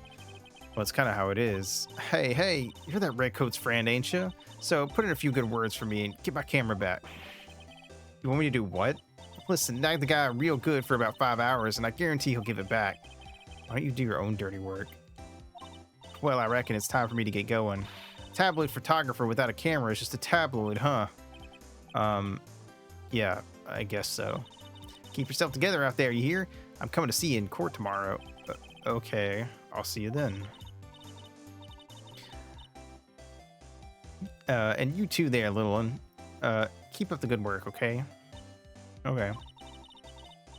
Don't be picky about your food now. Okay. And make sure you do all your homework, you hear? Okay. And if you happen to find yourself a camera, make sure you bring it right to me. Would you please just leave already? I don't know about duders, but I like a good snickerdoodle.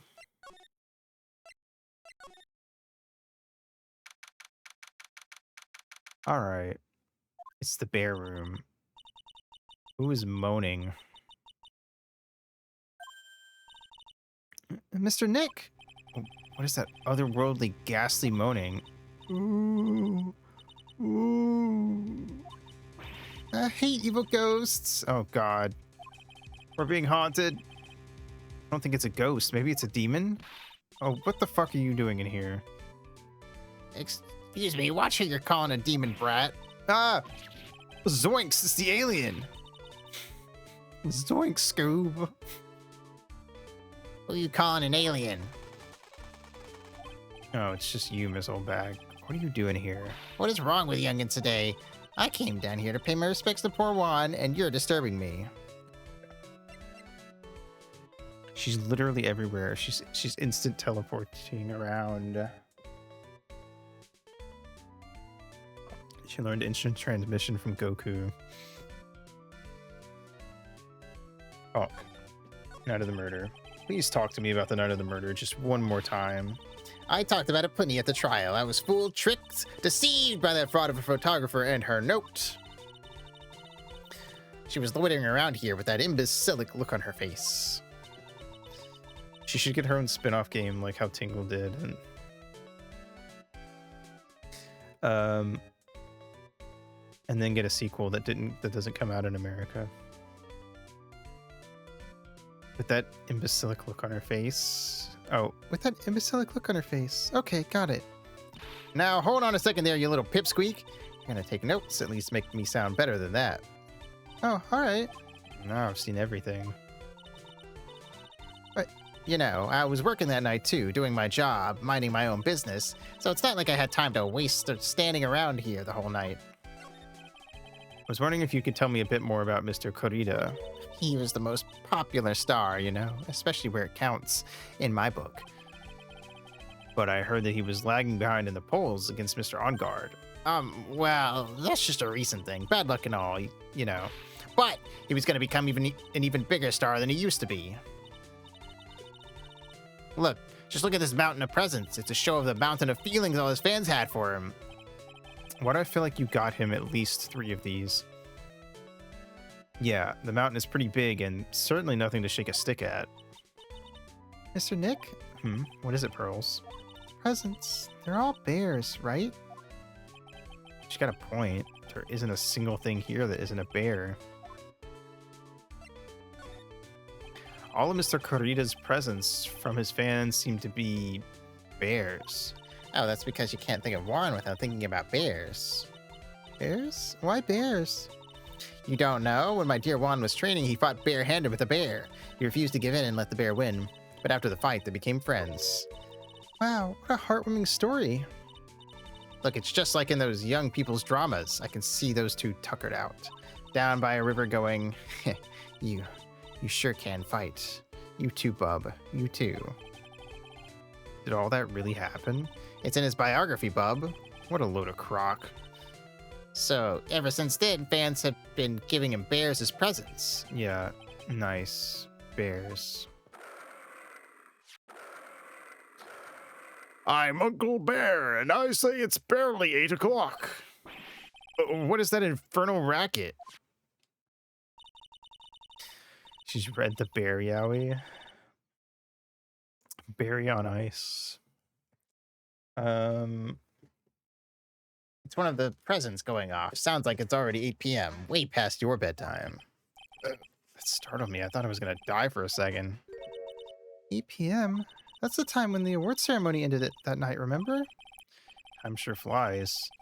I do believe it's been 2 days since the ceremony. Transceiver. Hello? Hello? This is not a phone. Maya! How's Maya? You haven't heard her, have you? It seems you were not able to fulfill your end of the bargain, Mr. Attorney. Oh wait, I forgot I was doing this thingy. I have heard the news. So it would seem my present did you no good.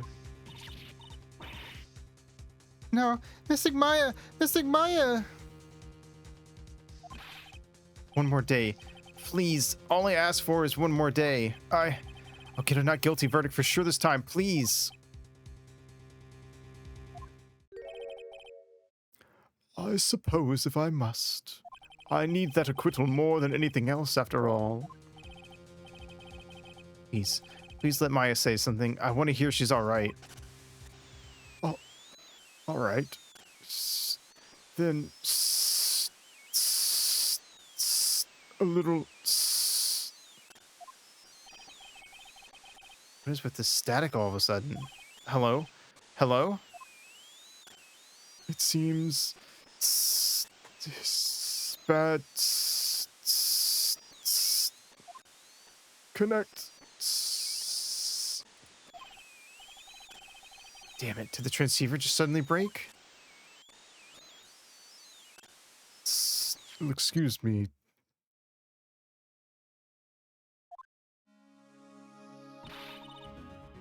What happened? I don't know. All of a sudden it became nothing but static. Mystic Maya! Mystic Maya! Why did the transceiver suddenly break like that? I should probably have an electronics expert look at it. The sooner the better. Moshi Moshi. Do you think Mario answers the phone by saying Yoshi Yoshi? Who can we talk to that's an electronics expert? I don't think Yoshi says Yoshi Yoshi. I think Yoshi answers the phone like, hello, this is the Yoshi residence. Hey, welcome back, pal. I thought I'd make you a little something for dinner. That's nice, thanks.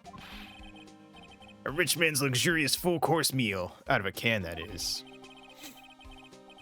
That reminds me, I had some chili dogs over the weekend just because, I don't know, I just felt like it. Pretty good. I don't know, that's it. I haven't had chili dogs in forever. Hello, Mario. Today we're going to learn about sexual reproduction among Yoshis.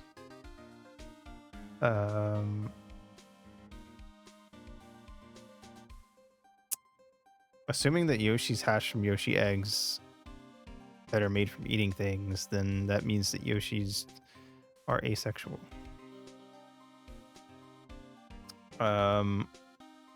Sorry you went through all the trouble to cook, but I don't have the time to eat. Chili dog is kind of cool, but it uses a hot dog. Yeah. What's wrong with hot dogs? What about a chili sausage? I mean, that works too. Chili brat? Go for it. I don't know, man. Chili hamburger? Chili cereal? I mean, you can put chili in whatever you want, man. Go crazy. It's your food. Oops. Looks like you don't have a can opener, pal. You've got to be kidding. Here I thought he had already whipped something up. Chili cereal made me physically recoil. Good. Oh, I know. There's one way I know how to be helpful. Ask me about anything you want, pal. Go ahead. Well, since he's here and offering, I wonder what I should try asking him about. Can you fix my transceiver? Transceiver? Oh, Mr. Nick, you should ask Mr. Scruffy Detective about that thing. What thing? Oh yeah, this thing just up and broke all of a sudden. It broke, pal? When I was talking to the kidnapper, it just suddenly broke into static. Look, it sounded like this. I don't hear any static, pal. Huh? Maybe it fixed itself? That's strange. I'm sure it was making a loud static noise. Maybe... Maybe what? Maybe it was electromagnetic interference, pal. Electromagnetic interference? So what is electromagnetic interference? Something that happens when a radio wave gets mixed up with another signal, pal. Oh, when you put it that way. I don't understand what you're talking about. Like, for example, when a cell phone goes off next to a computer screen, the stuff on the screen gets kind of fuzzy and starts acting funny, right? The old days. Huh? Computer?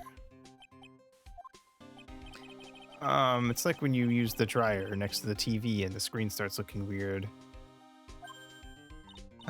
Oh, yes, the TV does do that. Oh, so that's what you're talking about. Seems amazingly happy at being able to understand this. So the room you were in with that interference to the transceiver happened. There's got to be something that's something there that's sending out very strong radio waves, pal. Something like a listening device or something. Ah, hey, speaking of that, where were you when it happened? We were in Mr. Kurita's room, the scene of the murder. What? That's it. I'm gonna sneak into the precinct and get a bug sweeper.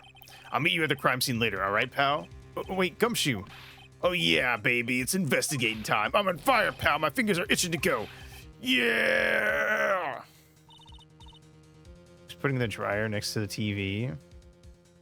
I assumed that they meant a hair dryer and not like a clothes dryer. But I don't know. Would a hair dryer mess with the TV? I don't know. I haven't had a CRT in so long. TV too dry.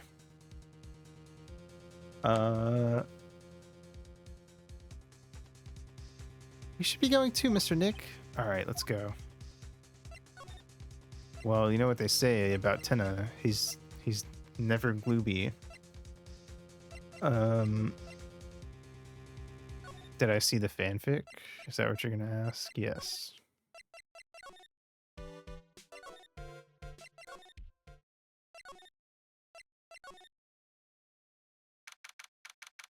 It was very funny.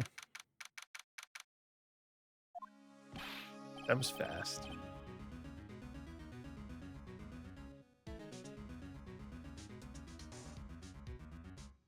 Hey, you're finally here, pal. Sorry to keep you waiting. You have the bug sweeper? Well, you see, I got busted trying to sneak in, pal. Then suddenly I'm staring at the precinct doors. From the outside, I mean. So yeah, I couldn't get one of the police bug sweepers. I mean, this is the guy who made Baby's Hue, to be fair.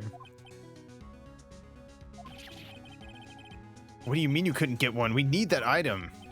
Hey, calm down, pal. I didn't say I didn't get one, just not the police's. Wow, so this is a bug sweeper. Looks a little broken. Hey, this was made when I was in elementary school, pal. Oh, by who? Me, of course.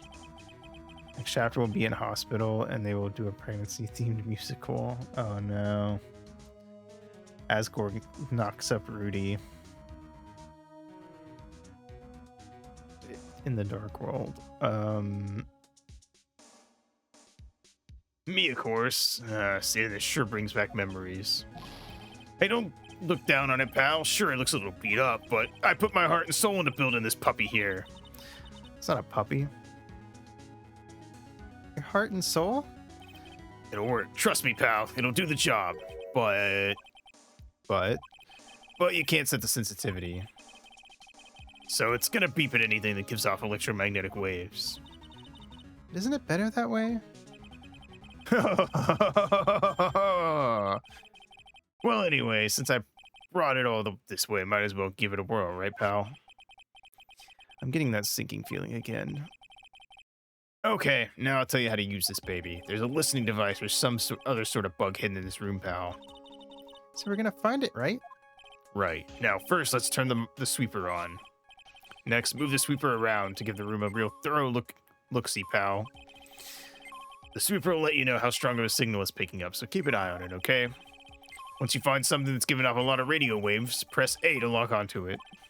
A lot of things here that's going to give off radio waves, so let's take a good look at anything and everything that seems suspicious, okay, pal? All right, I'm going to go stand outside and keep an eye out. Give me a yell if you find the bug. Got it, pal.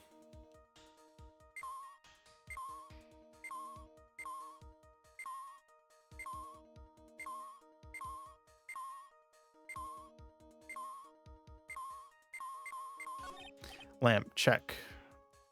Listening device? Nope. There are a lot of lamps in this room, aren't there, Mr. Nick? Yeah, and they're all on. You shouldn't do that, Mr. Nick. Don't you know that's wasteful? Yeah, I'll be more conscientious from now on. Sorry. Doesn't seem to be anything giving off radio waves there, Mr. Nick. Keep a careful eye on the bug sweeper. Let's try again. Sweeper isn't exactly the best. Well, make do with what you have, right?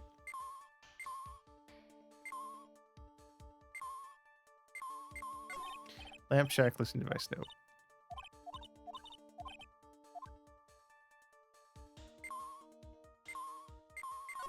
Cell phone, nope, no bugs here.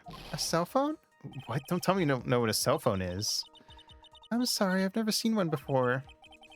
Now that she mentions it, my cell phone couldn't get any reception while I was staying in Karine Village. And Pearls has never lived outside of that village, so... Well, I guess I can't say it's impossible to live without one.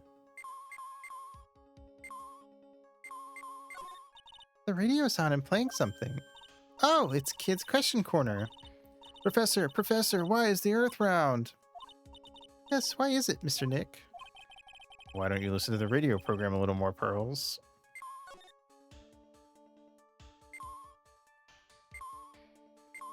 Hahaha, Nick doesn't know why the Earth is round. What's this?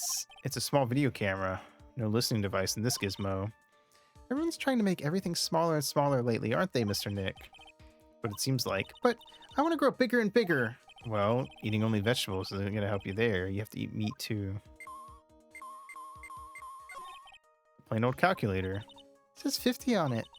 Maybe he was calculating his allowance? A whole 50 cents? Maybe if he was a spirit medium. They did 50 cents there, probably because in the original it was 50 yen.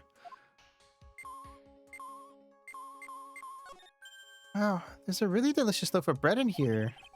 Looks like it's been on keep warm all this time since the murder. Well, Mr. Scruffy Detective always says, gotta keep the trail and crime scene warm. I think the keep warm in that case is a little more metaphorical. Well, it certainly looks like an alarm clock. What's wrong? Why do you look troubled? I just can't imagine the listening device being inside this alarm clock. It just, sort of reminded me of something that happened a long time ago. Oh. Well, anyway, it looks like the listening device is in here.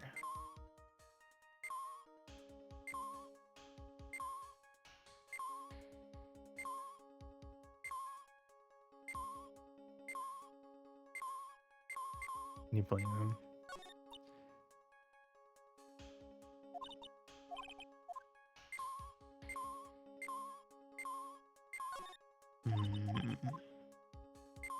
Oh, here we go. What's this? It sort of looks like a hot water pot, but... Oh, well, it's kind of like a hot water pot, I guess, but instead of hot water, coffee comes out. Really? This pot can do that? Is there a pot that orange juice comes out of? I don't think there's anything like that, Pearls. Sorry. Oh, the water in this hot water pot has run out. I'll go get more water for it. Okay, sounds good. Like she's forgotten all about the looking for the listening device. The listening device in the notebook computer. What's a notebook computer? Do you know what a notebook is? Yes, it's a small book with paper that you can write on. So? Well, that thing is like a notebook in a way. It's basically a small laptop. Mr. Nick, what's a laptop?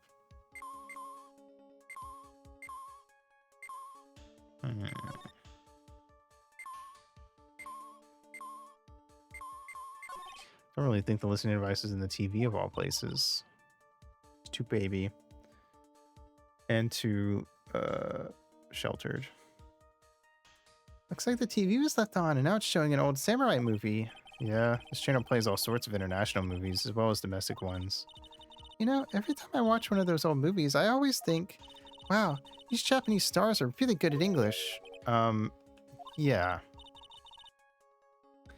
When I grow up, I want to study Japanese. I should probably keep my mouth shut here and not destroy our dream.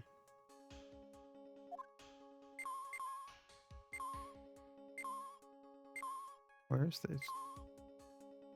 Fucking... Where's the bug at?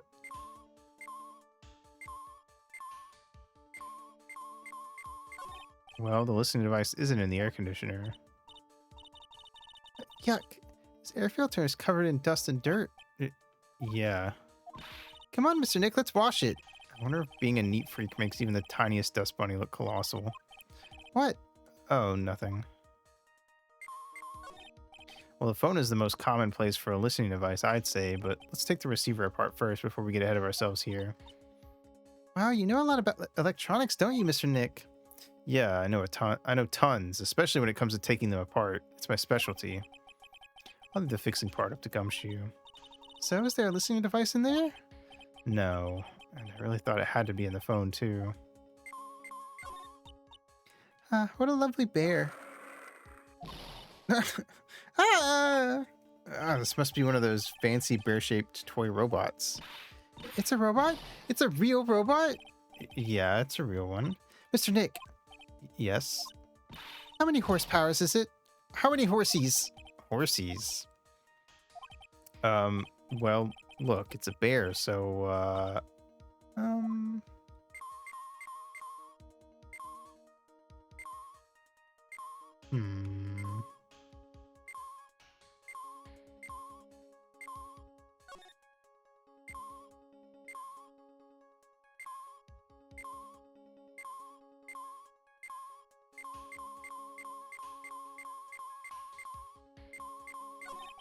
The TV's remote control, but it doesn't look like the listening device is in here. So I was thinking, I wonder if a TV remote works on other things, like, can I make you change your expression like TV channels? Zap! Hey! But if I could... Ooh, the people I would give the old mute button to. Well, I don't think it's gonna work on me. Why don't we try it on Maya tomorrow, okay? Okay.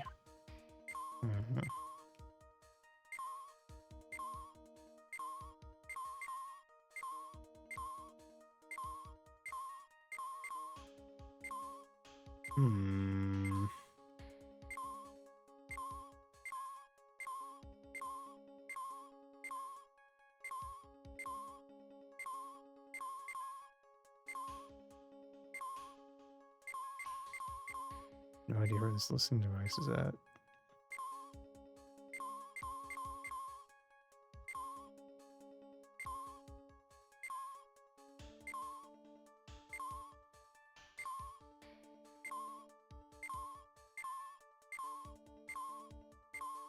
Looks like there's something over here, but... Oh, wait. Wait, did I? Oh, no, I was like slightly off when I tried before. That's why it didn't work. This is just a giant stuffed teddy bear, right? It's the biggest one I've ever seen. Hey, so did you guys find it yet? The listening device, I mean. No, not yet. But this bear's eye is... Let's see. Perfectly normal stuffed bear with some really strong radio waves. Sounds like you found the device to me, pal. Let's take the big fella's eye out and see what we got. No, you can't! Such a violent act. Ugh. No! It's a miniature camera. It looks like there's more. There's a transmitter and a timer. Oh, what emitter? Transmitter, pal. Oh, is this more of that high-tech stuff? Didn't tell me you were gonna kill it. Alright, I'm gonna take another break. And then we will talk to Gumshoe about the transmitters, so... Here be.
Oh, Haito. All right.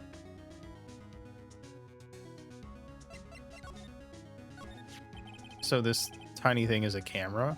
Yep, it's a pinhole CCD camera, pal. It's a small high-grade video camera, mostly used in security systems. So it's a video camera, It runs on battery, which comes with it in a set. But there's no videotape in this camera.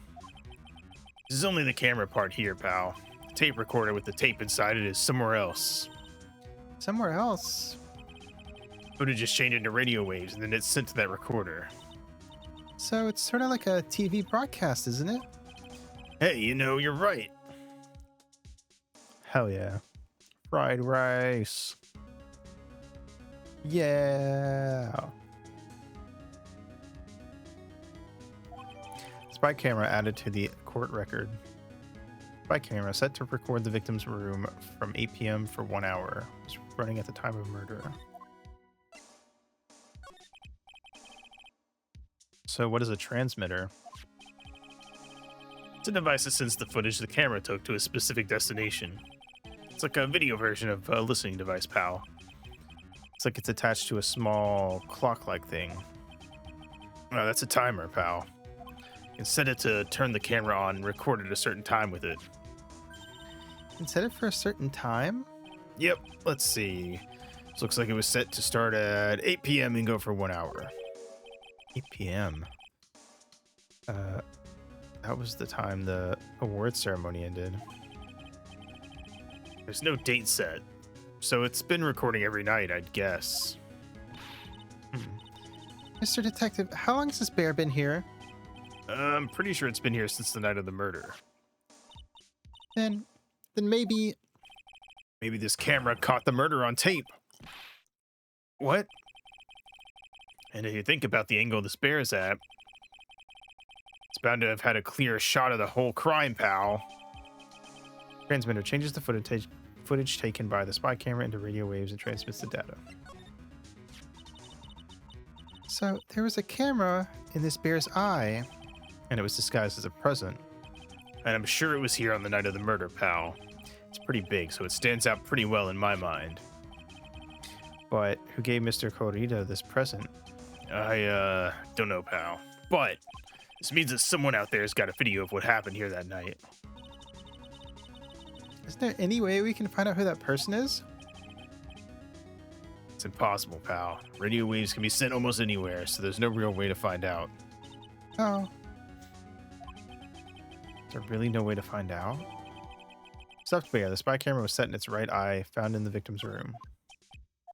I got it! What? Hey, pal, let me borrow this mini camera for a bit. What are you gonna do? Gonna go around to the electronic shops and see if I can find out who bought this. But that's impossible. I mean, it's already 9 p.m. Leave it to me.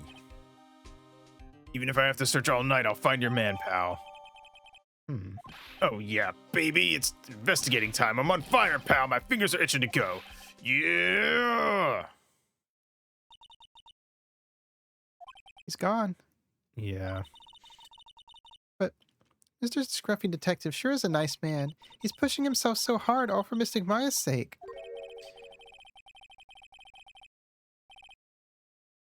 Is this Edgeworth? It's a mystery how you always manage to do things in the most inefficient ways right. Yes.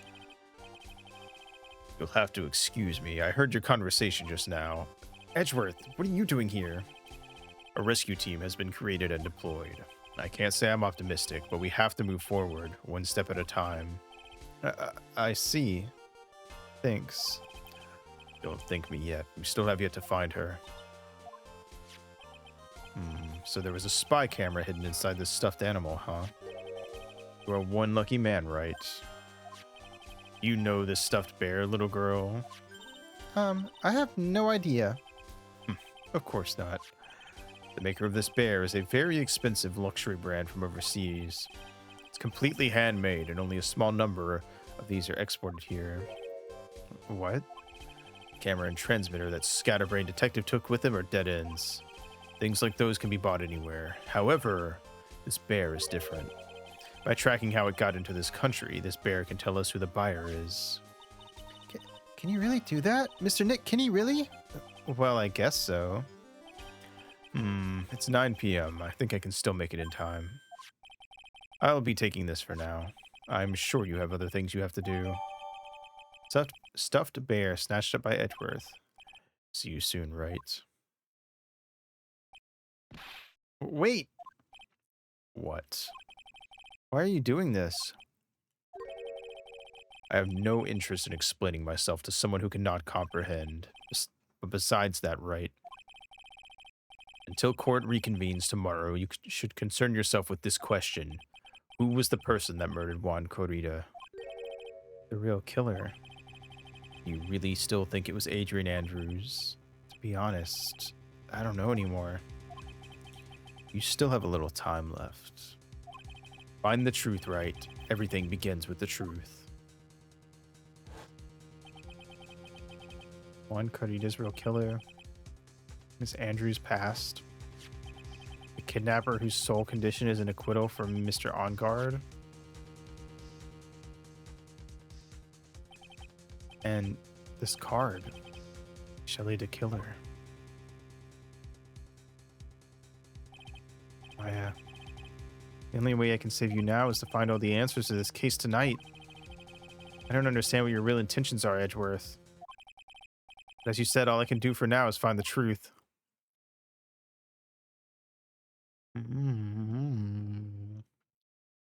Wacky.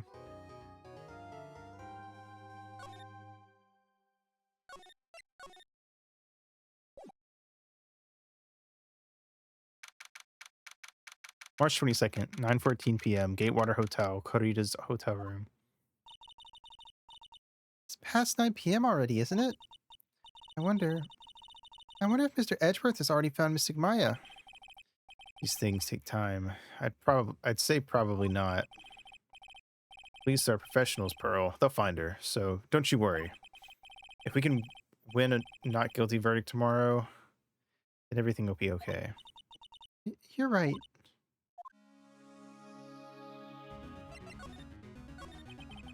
So the real person who killed Mr. Corrida was an assassin, Mr. Shelley the Killer, right?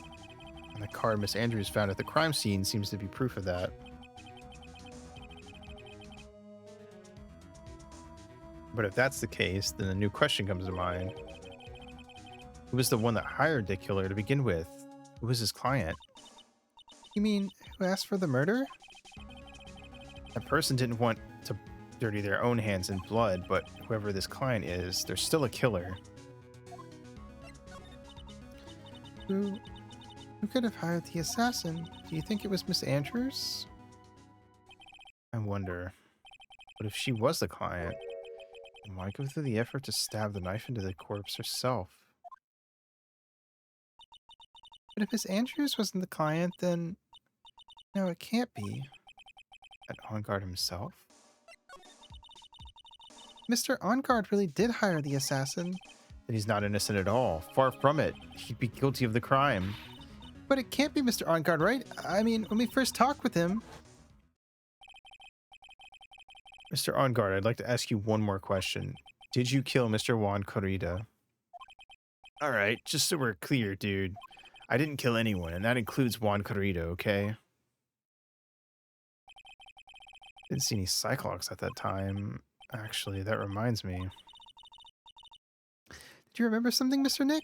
Yeah, something Miss Andrews said at the trial today. She said something interesting. So what is this interesting thing? Oh, that's right. You didn't hear it, did you, Pearls? Juan had bet everything on the Jamma Ninja this year, and if he lost the Grand Prix, he was going to make sure Matt was going down with him. That's what he thought, anyway. It looked like somehow Juan had in his hands a secret so powerful that it would destroy Matt's acting career had it been revealed. Matt On Guard's secret? What is the secret? I don't know yet, but for now, let's think about it this way. Mr. Corrida was going to reveal this secret. That means Mr. On Guard had plenty of motive to have Mr. Corrida silenced. Which means we have to meet with Mr. On Guard. There's no way around it now.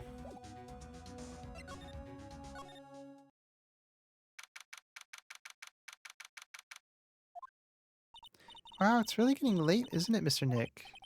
Yeah, it's past 9 p.m. already, but we still have some things to prepare for tomorrow's trial. Still the matter of this secret Mr. Kurita had held about Mr. Ongard and Miss Andrews' real intentions. These are two things I must know tonight. Aren't visiting hours over at the detention center? I'm sure we'll think of something, Pearls. Don't you worry.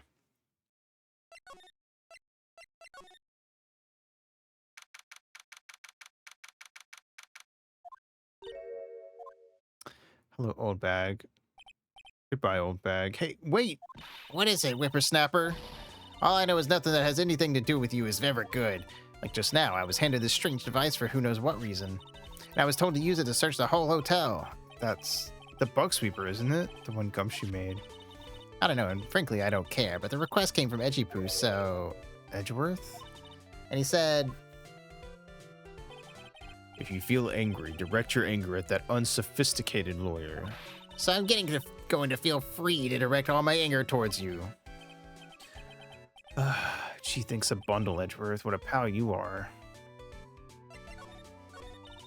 Oh, this is absolutely top secret. So you had better keep it to yourselves. I heard they found a spy camera hidden in one of the presents. Very interesting. I'm sure it was. You know, it was to catch poor Juan in the middle of a scandalous meeting. Scandalous? What's that? It means, well, you know, that gossip that's been going around about my dear Juan. Oh, you mean that thing about Miss Andrews. But I'm sure she must have had some reason for getting close to Mr. Kurita. I'll let you in on another secret, youngin'. I know who planted that spy camera. It was that obnoxious puffy-haired photographer girl. The nerve of some people. Spying on people by herself, as if I wouldn't want to see it for myself, too. Wow, the alien actually admitted her true intentions for a change. This thing sucks. What, old bag? I don't know what you're thinking exactly, but I can bet it's nothing good. I agree. I feel like old bag consistently does more harm than good, but I didn't say anything. So you want to know about Juan and that manager, right? Actually, as I hear it, they were something of a refreshing pair, those two. Oh? I tell you, Juan really welcomed that manager with open arms, I heard. That manager? Who are you talking about? You don't know? That manager woman Juan had. It's a shame she killed herself, though. Oh, you're talking about Miss Celeste Impacts, Miss Andrews' mentor, right? Yes, that's the one. That Celeste girl. She was supposed to get married, you know. Married? You mean to Mr. Kurita? Really, you young kids today don't know anything, do you? That girl Celeste killed herself 3 days after their marriage announcement. 3 days after their marriage announcement? What in the... Why would Miss Impacts want to kill herself? She was gonna get married. Well, that's because she was thrown away, you see, by Juan. What? But they were gonna get married, right? They promised each other, right? They held a grand announcement session, but 3 days later, Juan suddenly canceled their marriage. Is that true? It was in the weekly magazines. But why? Why did he do that? That was not in the magazines, unfortunately. I see. That night after Juan called off the wedding, that manager, Celeste, killed herself. How terrible. I wonder what happened between those two.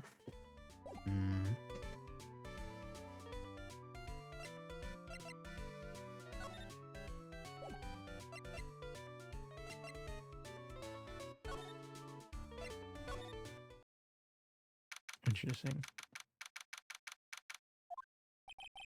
On that night, there must have been at least a few hundred people here. I guess the police are done with their questioning and investigating. Looks like things here in the lobby have finally calmed down.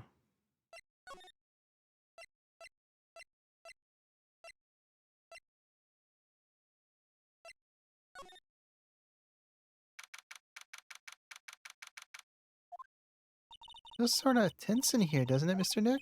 Yeah, it does. I wonder if something happened. You're Mr. Ongard's lawyer, right?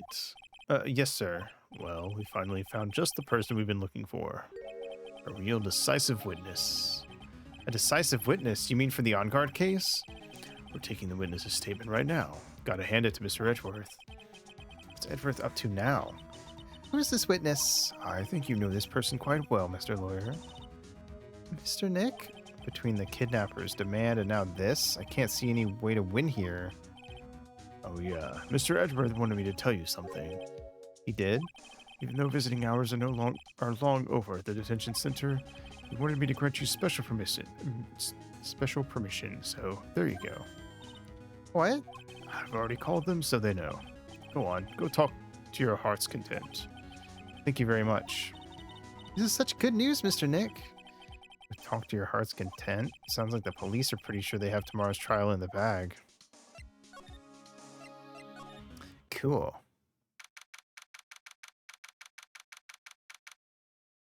March 22nd, detention center, visitors room.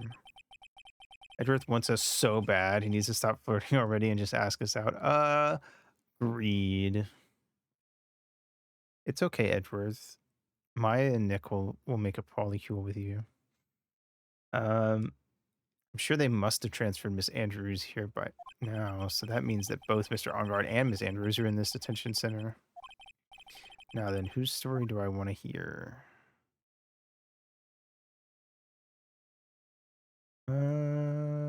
There's a lot I think we need to hear from Matt, so let's do that.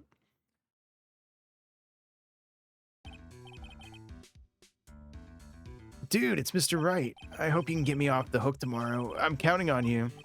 I hope so too. Maya sits in the cuck chair and eats a burger. Is Maya the one sitting in the cuck chair, or are Nick and Edgeworth in the cuck bed watching Maya eat the delicious burger?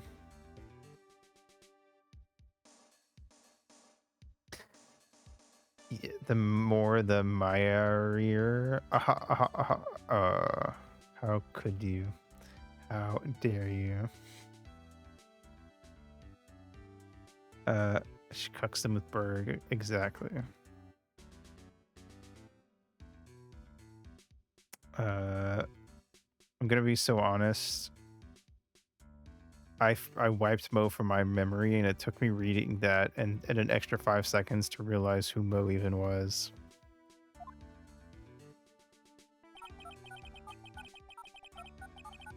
That Juan Carita was killed by an assassin, and that the assassin's client is this man, Matt Ongard. What's wrong, Mr. Ongard? There's something I must know with 100% certainty. You seem kind of different. You're totally not like your usual lawyer dude self. It's the music for clowns. That is true. About the press conference. You mean the one where Juan was going to dress up as the Nickel Samurai? Yeah, I heard a little more about it from Miss Andrews. It looked like somehow Juan had in his hands a secret so powerful that it would destroy Matt's acting career had it been revealed. Could you please fill me in on what this secret is, please? There we go. 5! Jesus Christ. I knew this was coming. Mr. Nick, don't tell me. Cyclops. Is that a secret, right? But I don't have any idea what it is. Do you, dude?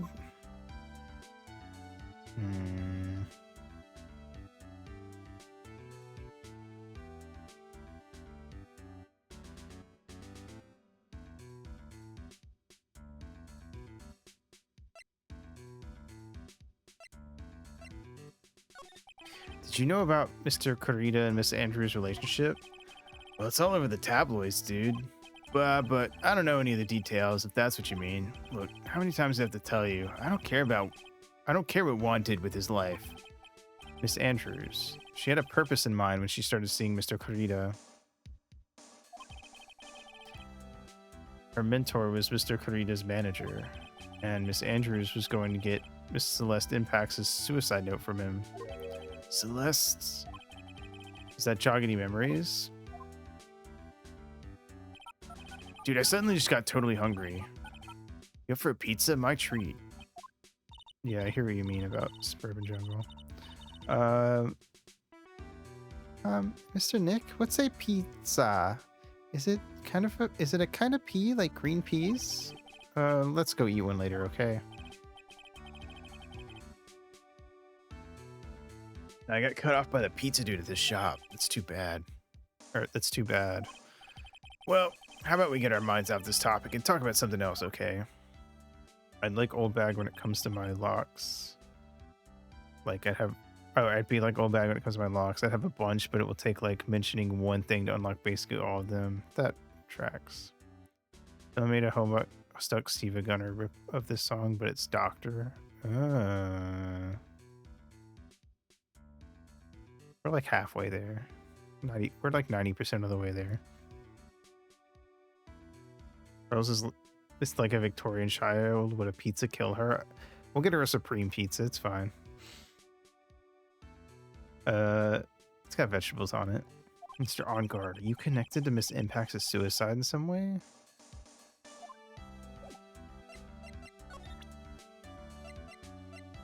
Do we have what it takes to do this now? Or do I need to go, like, look around some more? I'm gonna try it. If I get stuck, we'll leave and come back. I can just reload and be back at full HP if I fuck up or something. Matt's secret. Now then, let's hear what this secret of yours is. What if Mr. Kurita had been successful in his plan? What would have been disclosed? I told you before, dude. I don't know. I don't know anything about Juan, okay?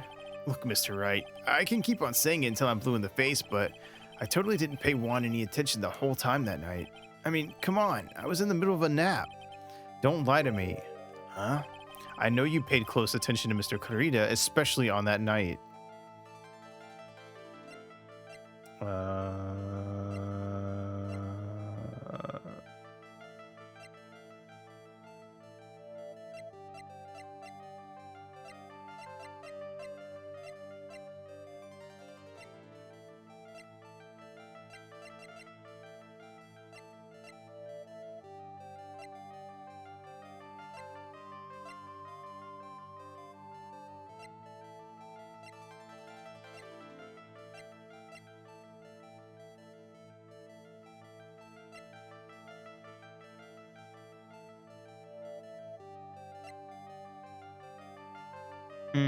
I'm actually not sure what was in here. All right, I'm gonna leave. I am not confident enough in that right now. So let's go everywhere we can and talk to everyone we can. Okay, there's more stuff to do, so let's do all this stuff first. Oh, Mr. Wright, please, you have to help me. I don't know who that is. I just kind of defaulted to Gumshoe. Uh-oh. Oh, it's Powers. Okay. Mr. Powers. What happened? Why are you here? You see, I got roped into this somehow. What? And now I'm gonna testify at tomorrow's trial. The decisive witness is Mr. Powers? I was talking with a detective until a little while ago, and I was on my way home when all of a sudden, you're there, you're under arrest, and I was brought back here. Oh. They said my face and whole self in general looked suspicious or something. I guess I can see how they thought you looked suspicious. I'm just a normal guy on an exercise show for kids. Is that a crime? So about this testimony you're giving, what are you going to talk about? I really don't know yet, but it sounds like I saw something pretty important from what they tell me. You saw something important? What was it? Well, the detective told me not to talk about it. You can't tell anyone, and especially not that lawyer, he said. Who do you think is that lawyer the detective was talking about? I'm going to take a wild guess and say it's me. Yeah, you got it.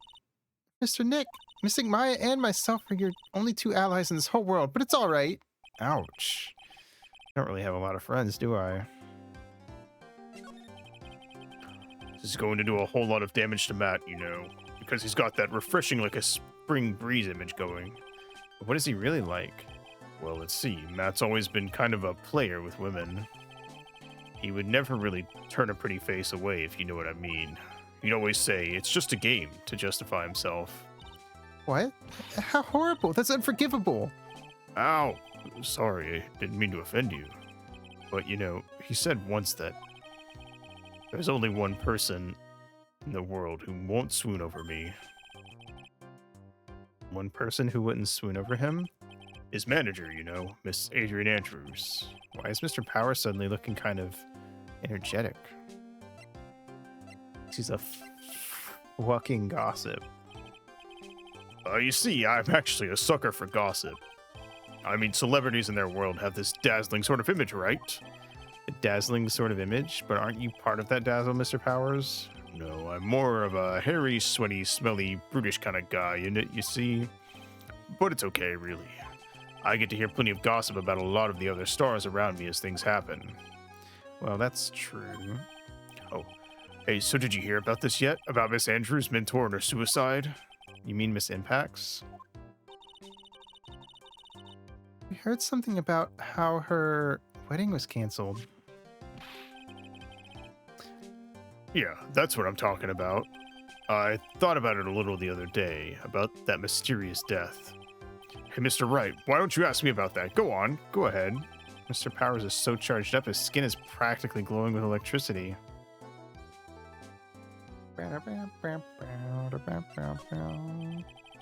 Hey, so, have you heard this? Celeste left a suicide note. And they say that Juan went and hid it. Heard about that in court today, but there wasn't any actual proof that she had left the note. Well, this is what I think. I think that something bad was written in that note. Something bad for Juan, that is. Something bad for Mr. Clarita? Why do you figure so?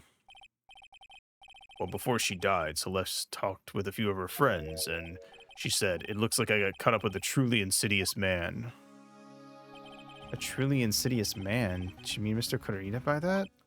Well, there's no one else that fits the bill, right? And that would be reason enough for him to hide the suicide note. I see. Well, that's some good info. Thank you. You're welcome. Mr. Ongard and Miss Andrews. They're both at the detention center right now. There's still things I don't understand or know about, I'm sure. I have to get the two of them to tell me everything.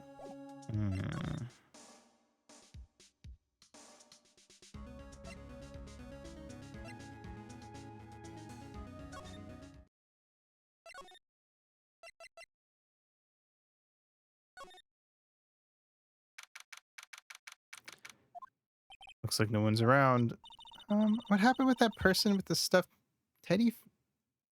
That person with the stuffed teddy face.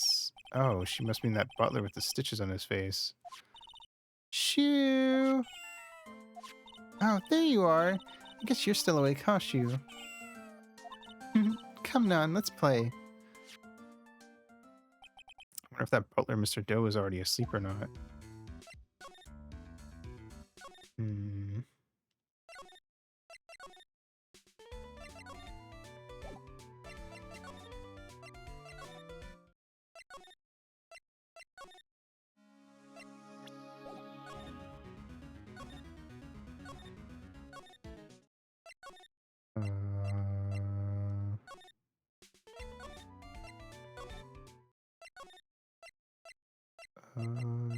Is Gumshoe here?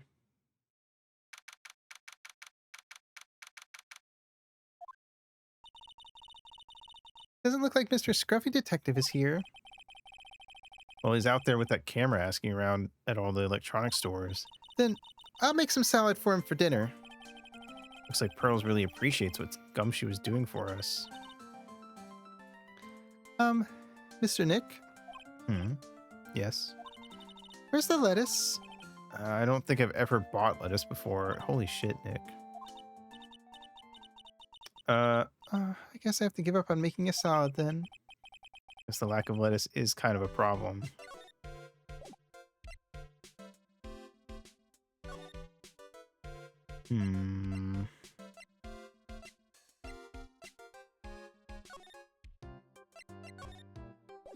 Gonna die of lettuce deficiency. No.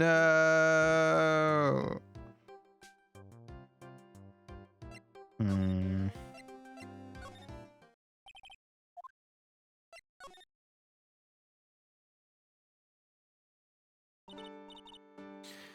All right. Oh, it's you. I'm sorry to be visiting at such a late hour, but there are a few questions I absolutely have to ask you tonight. Me? Why did I give her? I didn't mean to make her voice so high. I thought your client was Matt's. I'm sure Miss Andrews knows something. She can't be clueless about this secret Mr. Corita had on Mr. On Guard. I'd like to ask you about Matt On Guard, if you don't mind. Mr. Wright, you still don't know, do you? The real him, I mean. You seem to bear a lot of resentment towards Mr. On Guard. Bear? If that's the case, then why did you become his manager? And why would you become intimate with his rival? That has nothing to do with this case. Nothing. I think it does. About Miss Celeste Impacts. I had finally put her death behind me. And now, thanks to you, it's all come back to the surface. I'm sorry. Yes, I was shocked by her suicide, and it's true that when I heard the rumor that Juan was the one who had hidden her suicide note, I began to draw close to him. I wanted to get her suicide note back and to burn it. You wanted to burn it? But why? I didn't want it to spread like just another piece of gossip, but I never held any murderous intent towards Juan. I would never do something so stupid. The suicide note, huh? I wonder what it said. Why did you try to frame Mr. On Guard? That's simple, because he's the killer, that's why. Isn't it the duty of every good citizen to inform the police? But there had to be another way. The police are excellent at doing their job, so they'd figure it out, right? Ha! That's funny. That's funny, Phoenix. You're a real jokester.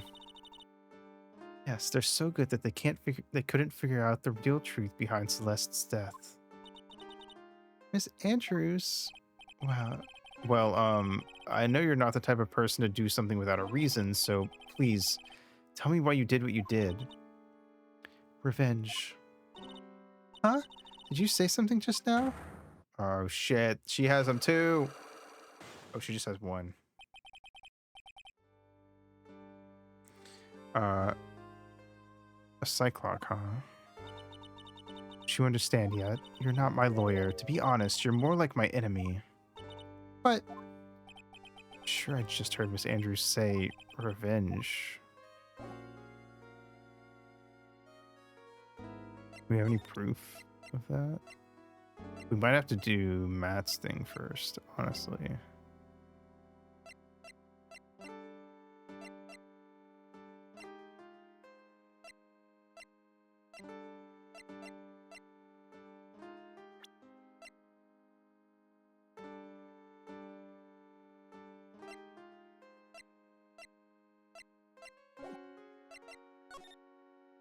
Okay, let me double check everywhere else. Mr. Nick, your phone. Hey, it's the Steel Samurai theme song, isn't it? I don't like the sound of this ringtone right now. Sounds kind of ominous. Yeah, I know. Hello. We're in trouble now, pal. I'll be back in the office really soon. What's wrong? Something really unexpected just happened. Mr. Edgeworthy. Edgeworth. Anyway, hurry up and get back to the office, pal. I don't know what's going on anymore. It's no good. The end. Hello? You got cut off. What's going on, Mr. Nick? Gumshoe said we need to go back to the office right away. Then we should hurry back. I'm scared to go back. What are you talking about? Mr. Nick, pull yourself together. Maybe it'll be good news. Somehow I doubt that.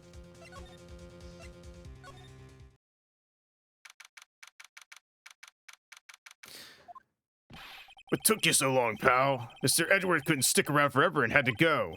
Well, what happened? We got him. We know who bought that spy camera. Huh? This quickly? And this bear's what gave them away, pal. The bear.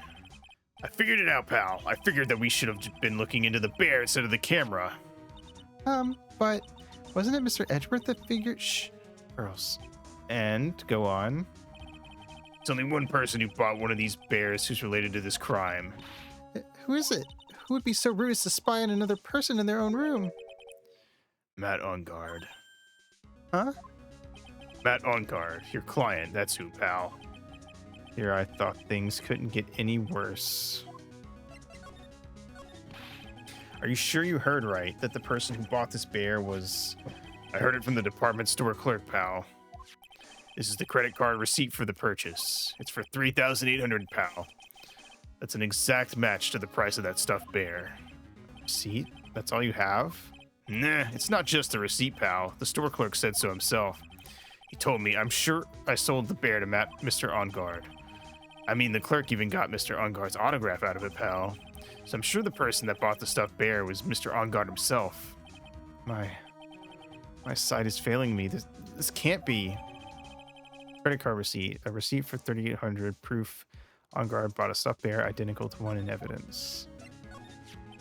So what about the spy camera we found? That was a dead end, pal. I mean, you can get this kind of thing from anywhere. But for now, I guess I can give these back to you for you to file away into some evidence. Okay, cool. I know you don't want to give up, pal. I didn't think it was possible. The person who put the spy camera in Juan Corrida's room was Matt Ongard. Why would Mr. Ongard do something like this? Bet it was to catch Miss Andrews and Mr. Corrida in one of the rendezvous. I bet is not good enough for me. I have to know the absolute truth behind this camera. You gonna see him? Mr. Ongard, I mean. Yes. This is what we need to present to that first lock, I bet. I'm scared, Mr. Nick. I wonder what we'll find out next. I'm scared myself, but I have to put on a good face for Pearls. Matt Ongard, what in the world have you done?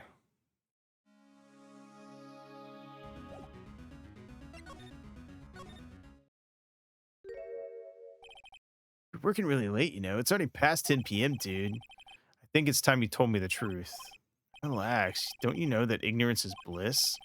If you really want to know, let's talk.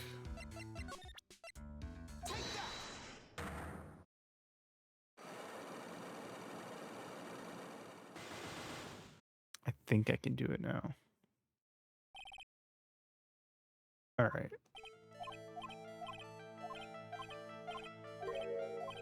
All right. Is it the bear or the spy camera?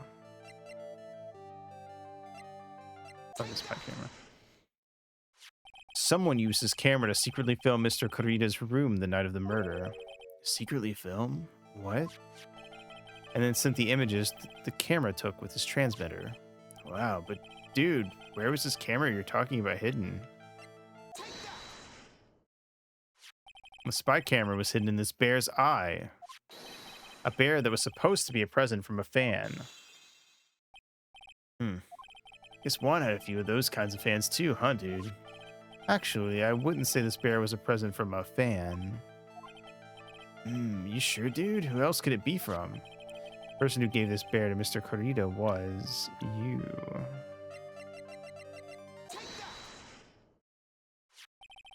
Mr. Ongard, don't you know this bear from somewhere? I don't think I've ever met Mr. Bear before, dude.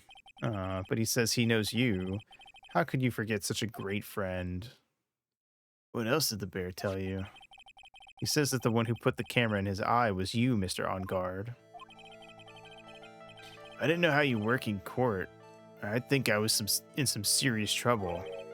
Come on, this is all a joke, right, dude? You're just pulling my leg. Looks like you're not ready to give up your secret yet. Well, do you have any proof you want to show me first? Here is my proof that it was you who put the camera inside the bear. Tell Mr. Bear what you did. I have here one credit card receipt, Mr. Ongard. It's from when you bought that stuffed bear. Dude, all you can tell from that is that I spent $3,800. I go to that department store all the time, okay? This $3,800, this could be the toothbrush I bought that one time. A $3,800 toothbrush? It's ivory, and it's got elephant hair for bristles. You elephant hair? Is that what rich people use nowadays? Anyway, the store clerk clearly remembers you and your purchase. After all, you even gave him an autograph, did you not? Dude, you should have said that earlier. So can I ask you one thing? Yes. You're my lawyer, right, dude? So if you are, then why are you looking into stuff like that? Because if I don't know the truth, I can't help you. Sounds more like stupid lawyer talk to me. Hey, let's stop talking about this, okay? No, not yet. I haven't asked you why you set the camera up yet. And what your secret is. Of course, it would be strictly confidential. So, what are you gonna do now? I'm going to find out what I want to know because I must. The reason you hid this camera in Mr. Kurita's room and filmed it in secret is, I have a lot of fucking evidence.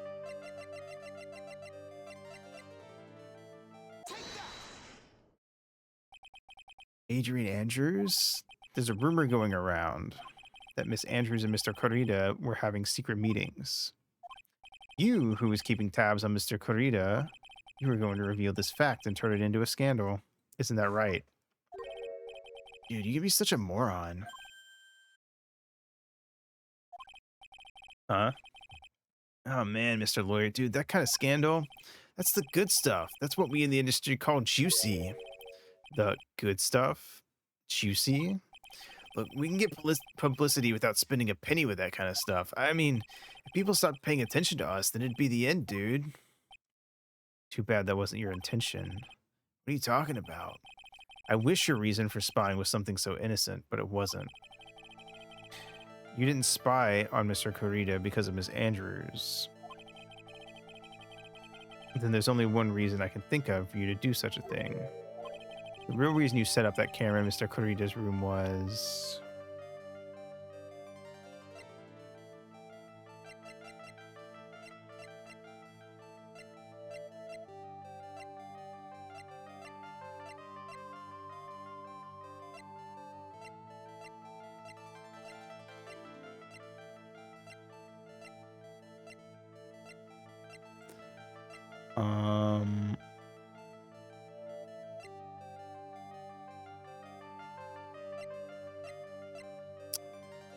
this thing.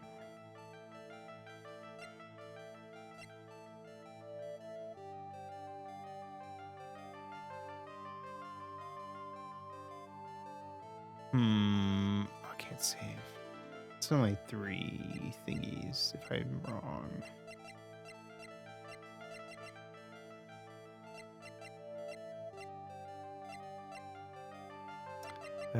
I'll try it.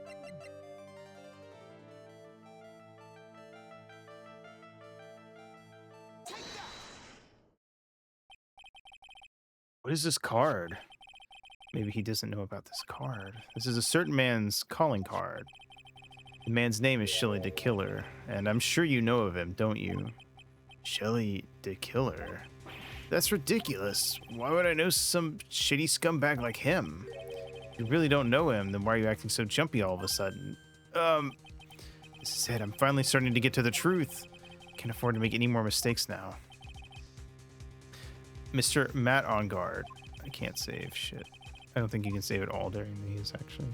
I know why you know Mr. the Killer. It's because you're his client. Since you're the one who set up that camera, that means you knew. You knew exactly what was going to happen in that room. So, how? How would you know something like that? It's because you're his client, that's why. You hired Shelley the Killer to assassinate Mr. Juan Corrida. The real mastermind behind this whole murder is you, Matt on guard. And here I was trying to be a good boy for you, dude. Thought if you didn't know, you'd be able to do your job without feeling bad. Well, that's what I thought anyway. Mr. On guard, you really did hire... Hold on a sec, I'm gonna consult myself, okay? Consult myself? Well, I guess it's probably about time anyway. About time for what? I think it's time for you to meet him now, Mr. Lawyer Dude. Oh, shit. Oh, nice. Excuse me?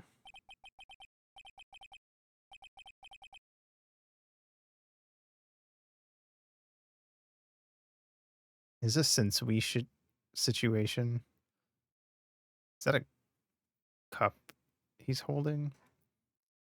How do you do, Mr. Lawyer? I'm not on guard. Where'd you get that? What is it? What? It's coffee colored, but it's in like a wine glass. Well done, Mr. Wright. I bet it wasn't easy to gather as much information as you have. Really? So you are Shelley the Killer's client? You didn't really think I'd dirty my own hands in this, did you? What do you mean? And that woman, Adrian, was quite brave herself, trying to stick the crime on me. I didn't think she had it in her. But all I care about is that Juan is dead. Isn't that right, Mr. Lawyer? You're lying. What a terrible... It's way past your bedtime, little girl. Go on and let us grown-ups talk about more adult things. But why? Why did you hide the video camera and... A weakling soon believes the words of others, just like that pathetic Adrian. You know about Miss Andrews' secret? I'm no weakling. I don't believe anyone, least of all assassins. What? Oh, come now, Mr. Wright. Assassins aren't above blackmail. They turn their clients into cash cows by holding the sinful deed over their heads. And a superstar like me, how much do you think I'm worth? Care to guess? And that's why... Yes, that's where the video comes in. It's got his face and the crime scene recorded on it, preserved for all time. With that, I can keep him at bay and even blackmail him if I want.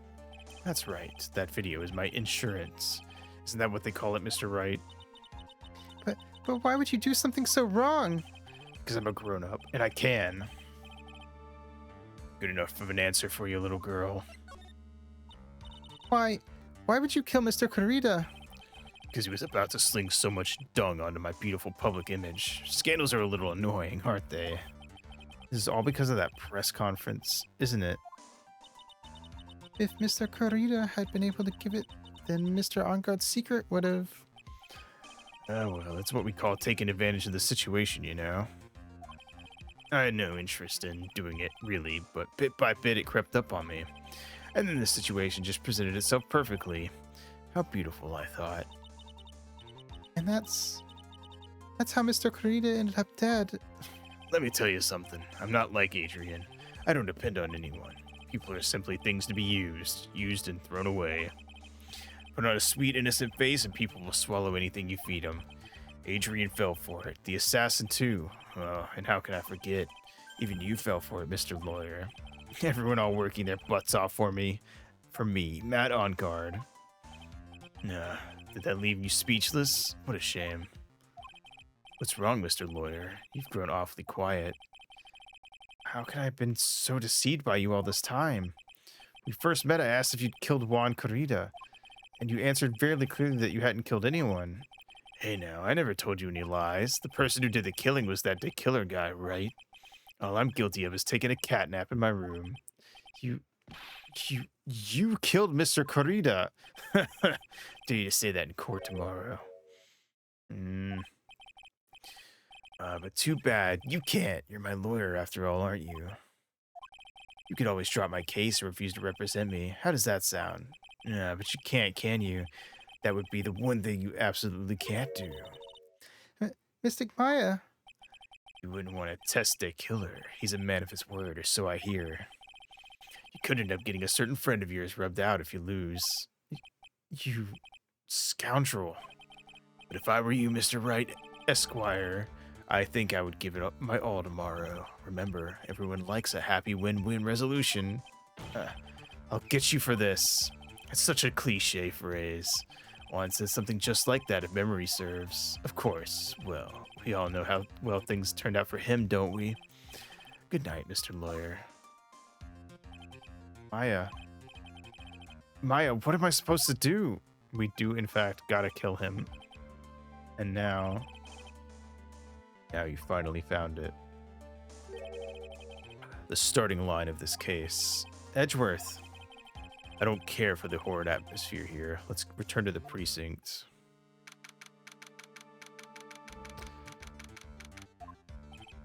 Well, right. What are you going to do? If you plan on changing your strategy... No, we can't do that. That's right. He's holding Maya hostage. What? Edgeworth, babe, you'd kill him for us, right? I mean, Edgeworth did send a squad to try to find Maya. He's helping out. What should I do? It's not something I can answer for you. Mr. Edgeworth? Right. Only you can decide where to go from here. 1 year ago at that time, I didn't truly understand what a prosecutor was, and that's why I had to leave the prosecutor's office.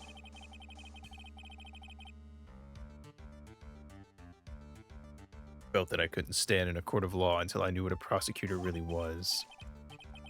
And now, Wright, it's your turn. My turn?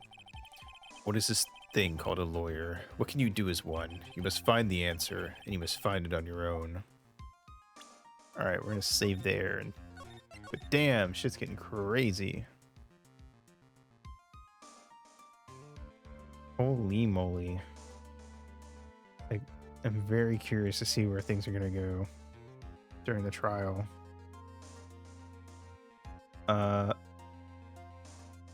Wahoo, indeed.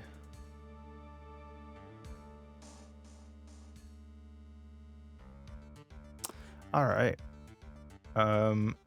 So tomorrow we're gonna start in Stars and Time. Sunday we will do the trial, or day 2.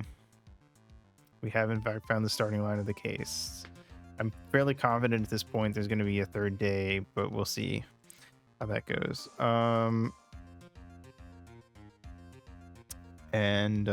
Yeah.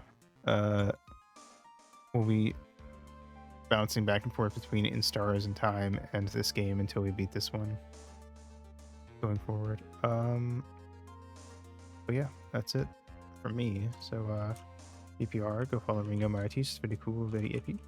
And here is the raid message if anyone wants to do that. And I will go see if I can find somebody to raid. Okay.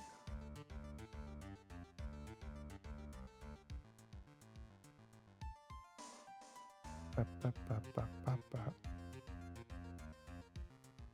Ba, ba, da, da, da, da, da, da. Hmm.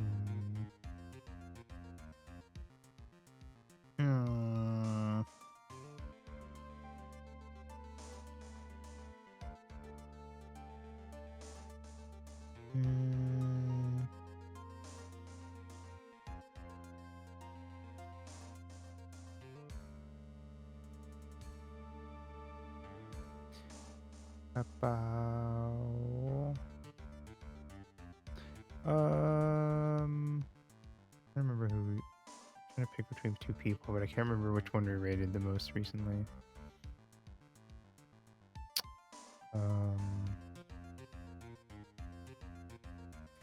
I'll flip a coin. Okay, I guess then we will go raid Avery, I suppose. They're doing Shift at Midnight, which looks like it's collab, so dunno, never heard of this one. My guess is it's like a friend slop, a horror type game or something, but at a convenience store.